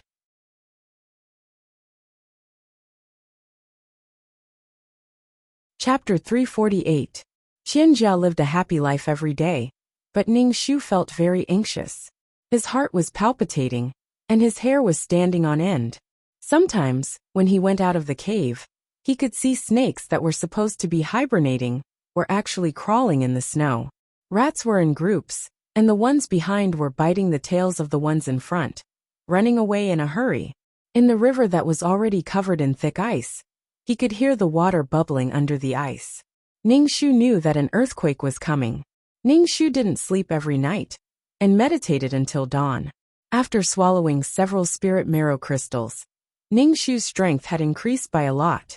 Previously, it was just a small group of animals escaping, but now, the sky was filled with flocks of birds crying out mournfully. However, with so many birds, the people in the tribe caught a lot of them and ate a full meal. That feeling of danger was getting stronger, and Ningxu's heart became even more irritable. At this time, the news of Qianjia's pregnancy came, and it made Ningxu's mouth twitch. He didn't know which tribe the child was born from. In fact, Ningxu couldn't figure it out. Qianjia, who came from the modern era, should be worshipping a pair for life, But how could she accept this kind of impy thing? Would she be able to love so many males? Perhaps Qianjia loved the feeling of being surrounded by beautiful men. Most of Qianjia's children didn't have the ability to transform, and Qianjia's genes accelerated the process of transformation. In fact, there were also male beastmen who didn't succeed in their transformation. These failed female beastmen were trash and defective products. And if they didn't awaken the power of transformation at the age of 5, the little male beastman's physique wouldn't be enough to support him to survive. Usually they would die young, and this was a process of elimination. Qianjia was actually very happy that her child was a normal person, and her child didn't die young like other male beastmen who didn't awaken. The beastmen survived in this dangerous world, and what they relied on to survive was this powerful transformation ability. Not only was Ning Shu guessing which male beastman the child in Qianjia's belly was, but the entire tribe was also wondering who the child was. Knowing that their beloved was pregnant, these male beastmen finally stopped pulling Qianjia to have sex every day. This made Qianjia feel relieved. Qianjia was very happy that she was pregnant. She wanted to treat everyone to a meal, so she invited a few female beastmen from a few tribes to help her cook. Occasionally, she would cook 1 or 2 of her signature dishes. It was winter now and food was scarce. Rui meant to wait until winter was over to treat them, but in front of so many rivals, he couldn't say that. He didn't want Qianjia's other partners to look down on him, so he could only grit his teeth and endure. Moreover, the amount of food these female beastmen needed to survive in the Winged Tiger clan was enormous. Not only did he have to share his partner with someone else, but he also had to support his love rival. But he loved Qianjia. For Qianjia, he could endure anything. Guy took out half of the food he had in his cave. He was afraid that Qianjia and Rui would not have enough food, which would cause them to lose face. Even if he was greedy for grandiose achievements, he shouldn't be doing it at a time when resources were scarce. Was he trying to show off or something? And this time, Qianjia even invited Ning Shu to a meal, which made Ning Shu feel that he was showing off. Ning Shu didn't attend any banquet. He was busy and had to carry some important things with him. For example, he ground herbs into powder and sharpened wooden sticks on stones. When he had nothing to do, he sharpened bundles of wooden sticks, just to deal with the beasts that panicked because of the earthquake. When he was treating, he found out about the accident. Qianjia fell in the snow and was bleeding on the spot. Even the shamans couldn't do anything about it. The shamans hurried over and asked Ning Shu to take a look. Ning Shu was speechless. No, there was a risk in acting tough. Wasn't Qianjia holding a banquet just to show off that she was pregnant? At the same time, she wanted to gain the love of her partners. When Ning Shu went over, he saw Qianjia's partners surrounding her and letting her sleep on the snow. They were so anxious that their eyes were red. Qianjia was lying on the snow. The blood that flowed out dyed the snow red and steamed. Qianjia clutched her stomach and moaned. Ning Shu rolled his eyes and said, "Hurry up and carry her into the cave." Oh! The male beastmen reacted and went to carry Qianjia. Qianjia was hugged by several beastmen. They didn't let go and secretly competed with each other. This made Qianjia suffer. Her stomach felt like there was a knife stirring. Her body was cold and hot. "Ah, it hurts." Qianjia's voice was sharp and painful. The beastmen were frightened when they saw Qianjia's dying appearance. They let go of her and let Rui carry her in. Ning Shu followed into the cave and asked the shamans, "How is the goddess?" The shamans shook their heads. "It seems that the baby in her stomach is gone."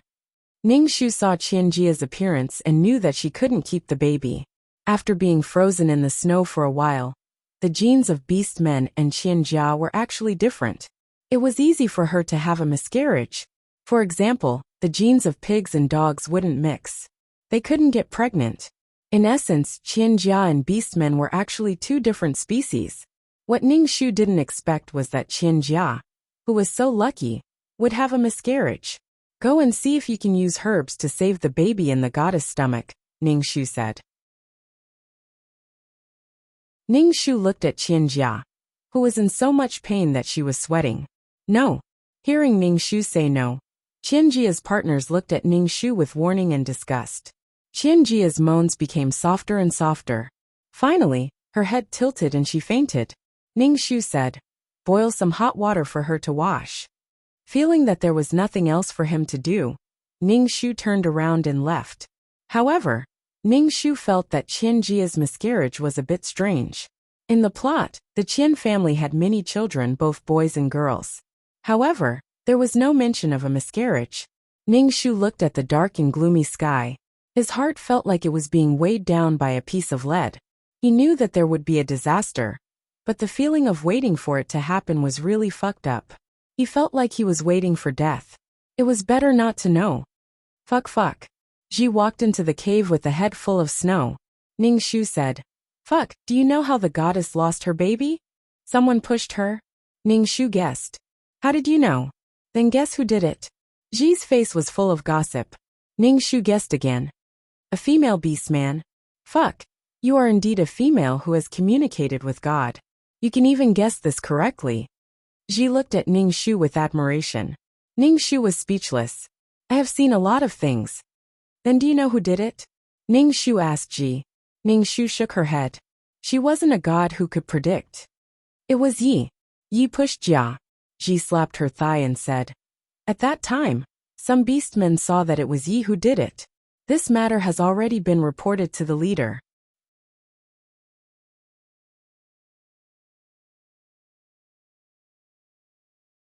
Chapter 349. Ning Shu didn't know which female Yi was, but she must hate Qianjia to do such a thing. She actually pushed Qianjia down and caused her to miscarry. How much did she hate Qianjia? Even if Ning Shu and Qianjia were not on good terms, Ning Shu had never thought of doing anything to the child in Qianjia's belly. The baby should not be harmed, but killing an innocent child was something Ning Shu could not do. "Why? Don't all the females in the tribe like the goddess?" Ning Shu said in surprise. Ji sighed and said, "Ye's partner doesn't treat her well." Ning Shu raised his eyebrows. He had a guess. If it was true, then it was really a bad account. Ye's partner always said that if he didn't become Ye's partner, he might become the goddess partner. So Ye's partner sometimes beat Yi. He also said that the goddess is good in all kinds of ways. She looks good and knows how to cook. Anyway, he just hates Yi. Ji sighed. Ning Shu sneered. Sure enough, it was the charm that caused the trouble. But men were really disgusting. They ate the food on the chopsticks, looked at the food in the bowl, and thought about the food in the pot. Qianjia was asking for trouble. She took in so many male orcs, and let the male orcs in the tribe squeeze into her harem. If Qianjia only had Rui as her partner, would the other male orcs have such expectations? It was a self-inflicted disaster. Now the chief said that he wants to drive Yi out of the tribe. Being driven out of the tribe in such cold weather is also a death sentence. Ning Shu said, "Yi is so pitiful. After all, she did something wrong. She was too impulsive." Ning Shu said lightly, "You have to consider the consequences before doing anything. Even if you want to do something, you have to do it perfectly." The most disgusting thing was Ye's partner. Look at Qianjia. It was as if she wanted to turn a primitive society into a sex den. Things went too far. Qianjia's charm was simply terrifying. Her AX value was high. When Qianjia woke up, she knew that her child was gone, and it was killed by a female orc. At that time, she clamored to kill Yi to avenge her child. Qianjia dragged her pregnant body and held a Swiss Army knife in her hand. She was about to rush over and kill Yi. Yi knelt on the ritual square. Seeing Qianjia's face filled with hatred and the knife in her hand, his face turned pale, and his body trembled. Qianjia's partners didn't stop her. It was just a female beast man. It was good to let their goddess vent her anger. As he did not want to offend the goddess, the leader of the Winged Tiger clan did not say anything. No one in the entire Winged Tiger clan spoke up for Yi. As the snowflakes swirled around, Chica felt as if her heart was being torn apart by a wild beast. Her first child was gone, and a lowly primitive female beastman had actually done such a thing to her. When Ning Shu arrived, he saw Qianjia stabbing the female beastman called Yi with a knife.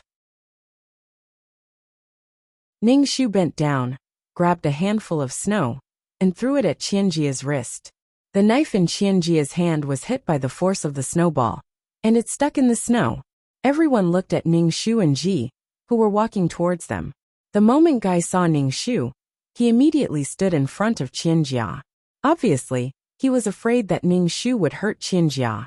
Ning Shu sneered and said, "Oh, look at you. Her real partner hasn't moved yet. You're just ridiculous. Don't forget, the goddess swore that she would never have anything with you in this life." Guy's face turned ugly, but he did not say anything. Qianjia's partners all looked at Ning Shu, and there was a vicious light in their eyes. Ning Shu walked over and pulled up Yi, who was kneeling in the snow. Yi looked at Ning Shu blankly. His legs were numb from kneeling, and he could not stand up. Ning Shu pulled Yi up and stuffed him into Ji's arms. He picked up the Swiss Army knife on the ground and looked around at the orcs. "Fuck, what are you doing? Do you want to save her?" Qianjia looked at Ning Shu with disgust. Ning Shu played with the Swiss Army knife and blew on the blade. The blade made a slight sound, and it felt very sharp. He said coldly, "So many people bullying a powerless female orc. This is ridiculous. She made me lose my child. Why can't I take revenge?" Ning Shu roared, his body trembling. Rui came over and hugged Qianjia's trembling body. Ning Shu's expression was very cold. He looked around the entire ritual square and looked at the powerful male orcs. He sneered. "You only saw Yi hurt you, but you didn't see the pain Yi suffered because of you, and the torture she suffered from her partner. Hey, which one is your partner?" Ning Shu asked Yi. Yi looked at Ning Shu blankly, and then pointed at a tall male orc. This female orc was very handsome. His expression was a bit ugly. Ning Shu sneered. The fickleness of men was buried deep in their bones. His partner was about to be killed by Qianjia, but he did not say a word. He was probably still glad that he could get rid of this burden. Ning Shu threw the Swiss Army knife in his hand at the male orc. He was very fast. When the orc wanted to transform to avoid the knife, the flying knife stabbed deeply into his shoulder. His whole body was pushed a distance away by the force of the knife. Blood spurted out and sprinkled on the white snow, steaming. Everyone looked at Ning Shu blankly. Ning Shu clapped his hands and said calmly, "Since it's a trial, those who should be punished will be punished." Ning Shu turned to look at Qianjia, who was trembling with anger, and said, "Because this male orc wants to be your partner, but he already has a partner, so his partner is a burden. Partners who should be supporting each other have become like this. What right do you have to take revenge so confidently? What right do you have?" Qianjia's body trembled even more. "Did I make the male orcs fall in love with me? They fell in love with me because of me. Their feelings were not strong enough. Should they blame me when something happens? Should I pay with my life with my child?" Ning Shu laughed, and his expression became even more indifferent. "Because of your greed, you have so many partners making these." Ning Shu pointed at the male orcs around them. "Making these male orcs want to be your partner. They all want to sleep with the goddess." Qianjia had no principles, which was why such a thing had happened. Qianjia had broken her goddess halo, and made every male beast man want to do her. "Fuck. What if I have to kill her today to avenge my child? If you stop me, I will kill you." Qianjia's expression was gloomy. "Do you know that I hate you very much?"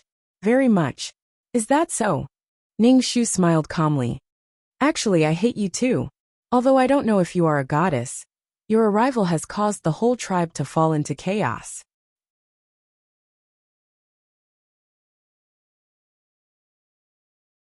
Chapter 350. Alright, stop messing around. The chief looked at the two people arguing. Ning Shu said, "This female beast man killed the goddess's child. The goddess's child is the son of God. She should be punished by the goddess." Ning Shu rolled his eyes. "Fine, then we'll kill Ye's partner as well." "How can that be? Male beastmen need to hunt." The chief immediately retorted. "Then Ye should die. This is all Ye's fault." Ning Shu raised his ugly eyebrows and asked. The chief did not say a word. Ning Shu sneered. "Because they were weak, they deserved to be bullied. Because they were weak, they deserved to die. Such an unprincipled tribe should be exterminated. Chief, if you lick the goddess's feet like this, let's see how much the goddess will give you." Ning Shu sneered coldly. For the sake of a goddess, a tribe had abandoned its people. Such a tribe should be exterminated. Don't think that just because God gave you power, You can be so insolent, the chief said coldly.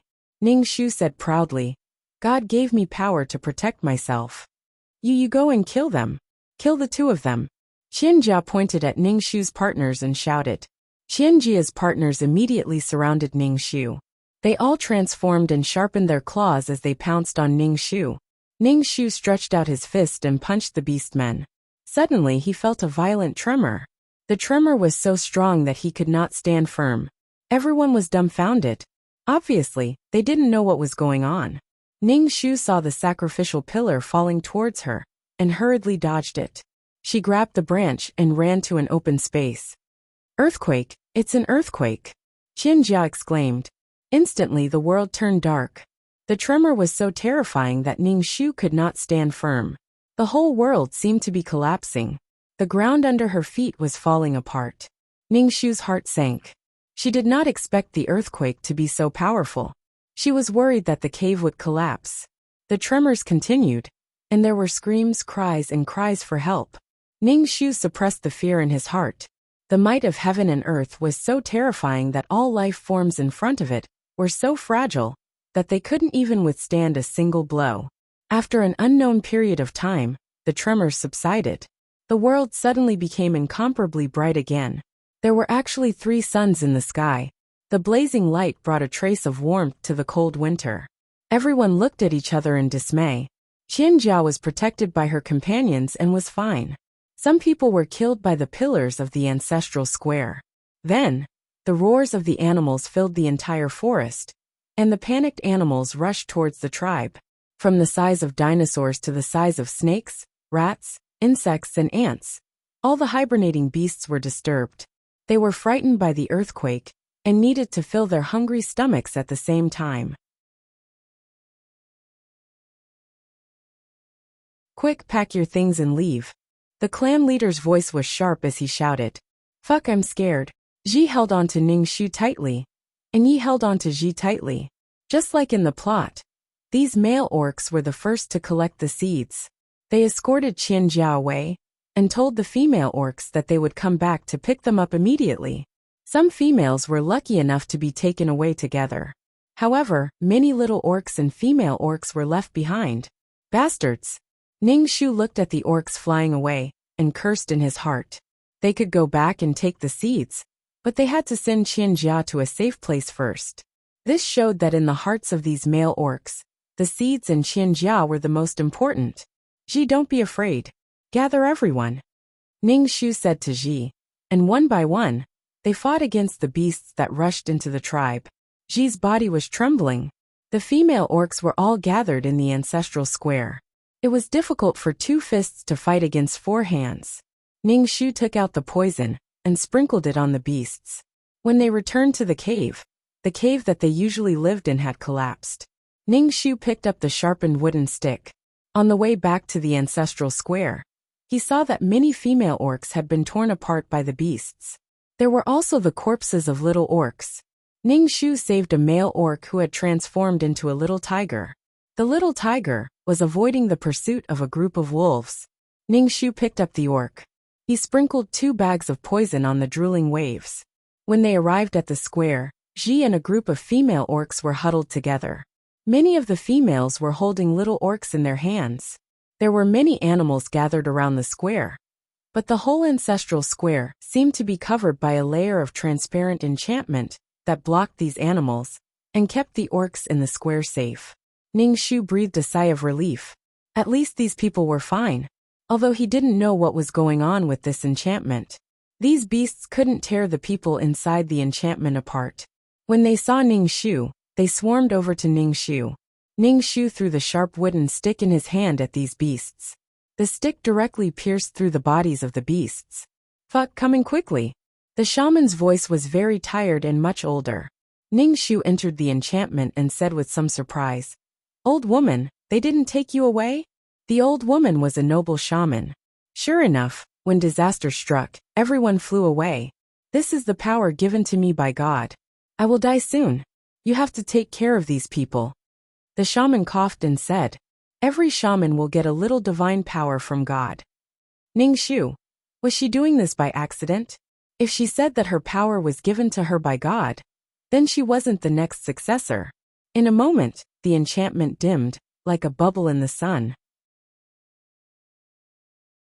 Ningxu hurriedly distributed the sharpened wooden sticks to everyone and said calmly, "Don't be afraid. I'm here. Ji, take everyone to the big cave later. I'll protect you from behind," Ningxu said to Ji. Ji's lips were trembling. She just nodded, holding the wooden stick tightly in her hand, tears in her eyes. The other female orcs were in a worse situation than Ji. They were used to the protection of male orcs. Suddenly encountering such a situation, the female orcs didn't know what to do at all. The earth was still shaking. The intensity of the aftershocks made people unable to stand steadily. Ningxu finally realized how difficult this task was. Fear was the most terrible thing, and there was also the unknown fate. With a bang, something like the enchantment broke. The shaman stuffed the god's stone in her hand into Ningxu's hand. She spat out blood and said, "Continue the tribe." Ningxu held the god's stone, which was a little hot because of the shaman's hand. He saw the shaman fall to the ground and her body turn into ashes. Ningxu bit his lip. His throat was a little choked. Seeing the stone of 1,000 worlds on the sacrificial altar, he stuffed it into his pocket. Then he led a group of female orcs and little orcs toward the cave. Ji led the way, stumbling. Ningxu was behind the team, holding a wooden stick stained with blood. His face and skin were stained with blood. His clear eyes stared at the beasts that were chasing them. You're tuning in to the Li Mei's Wuxia Whispers YouTube channel. We're so grateful for your support. And don't forget to subscribe to join us on this incredible journey through captivating stories. Your generosity through donations truly makes a world of difference, as it's the primary source of revenue that allows me to expand and enhance this channel for you. Thank you from the bottom of my heart for being a part of this adventure.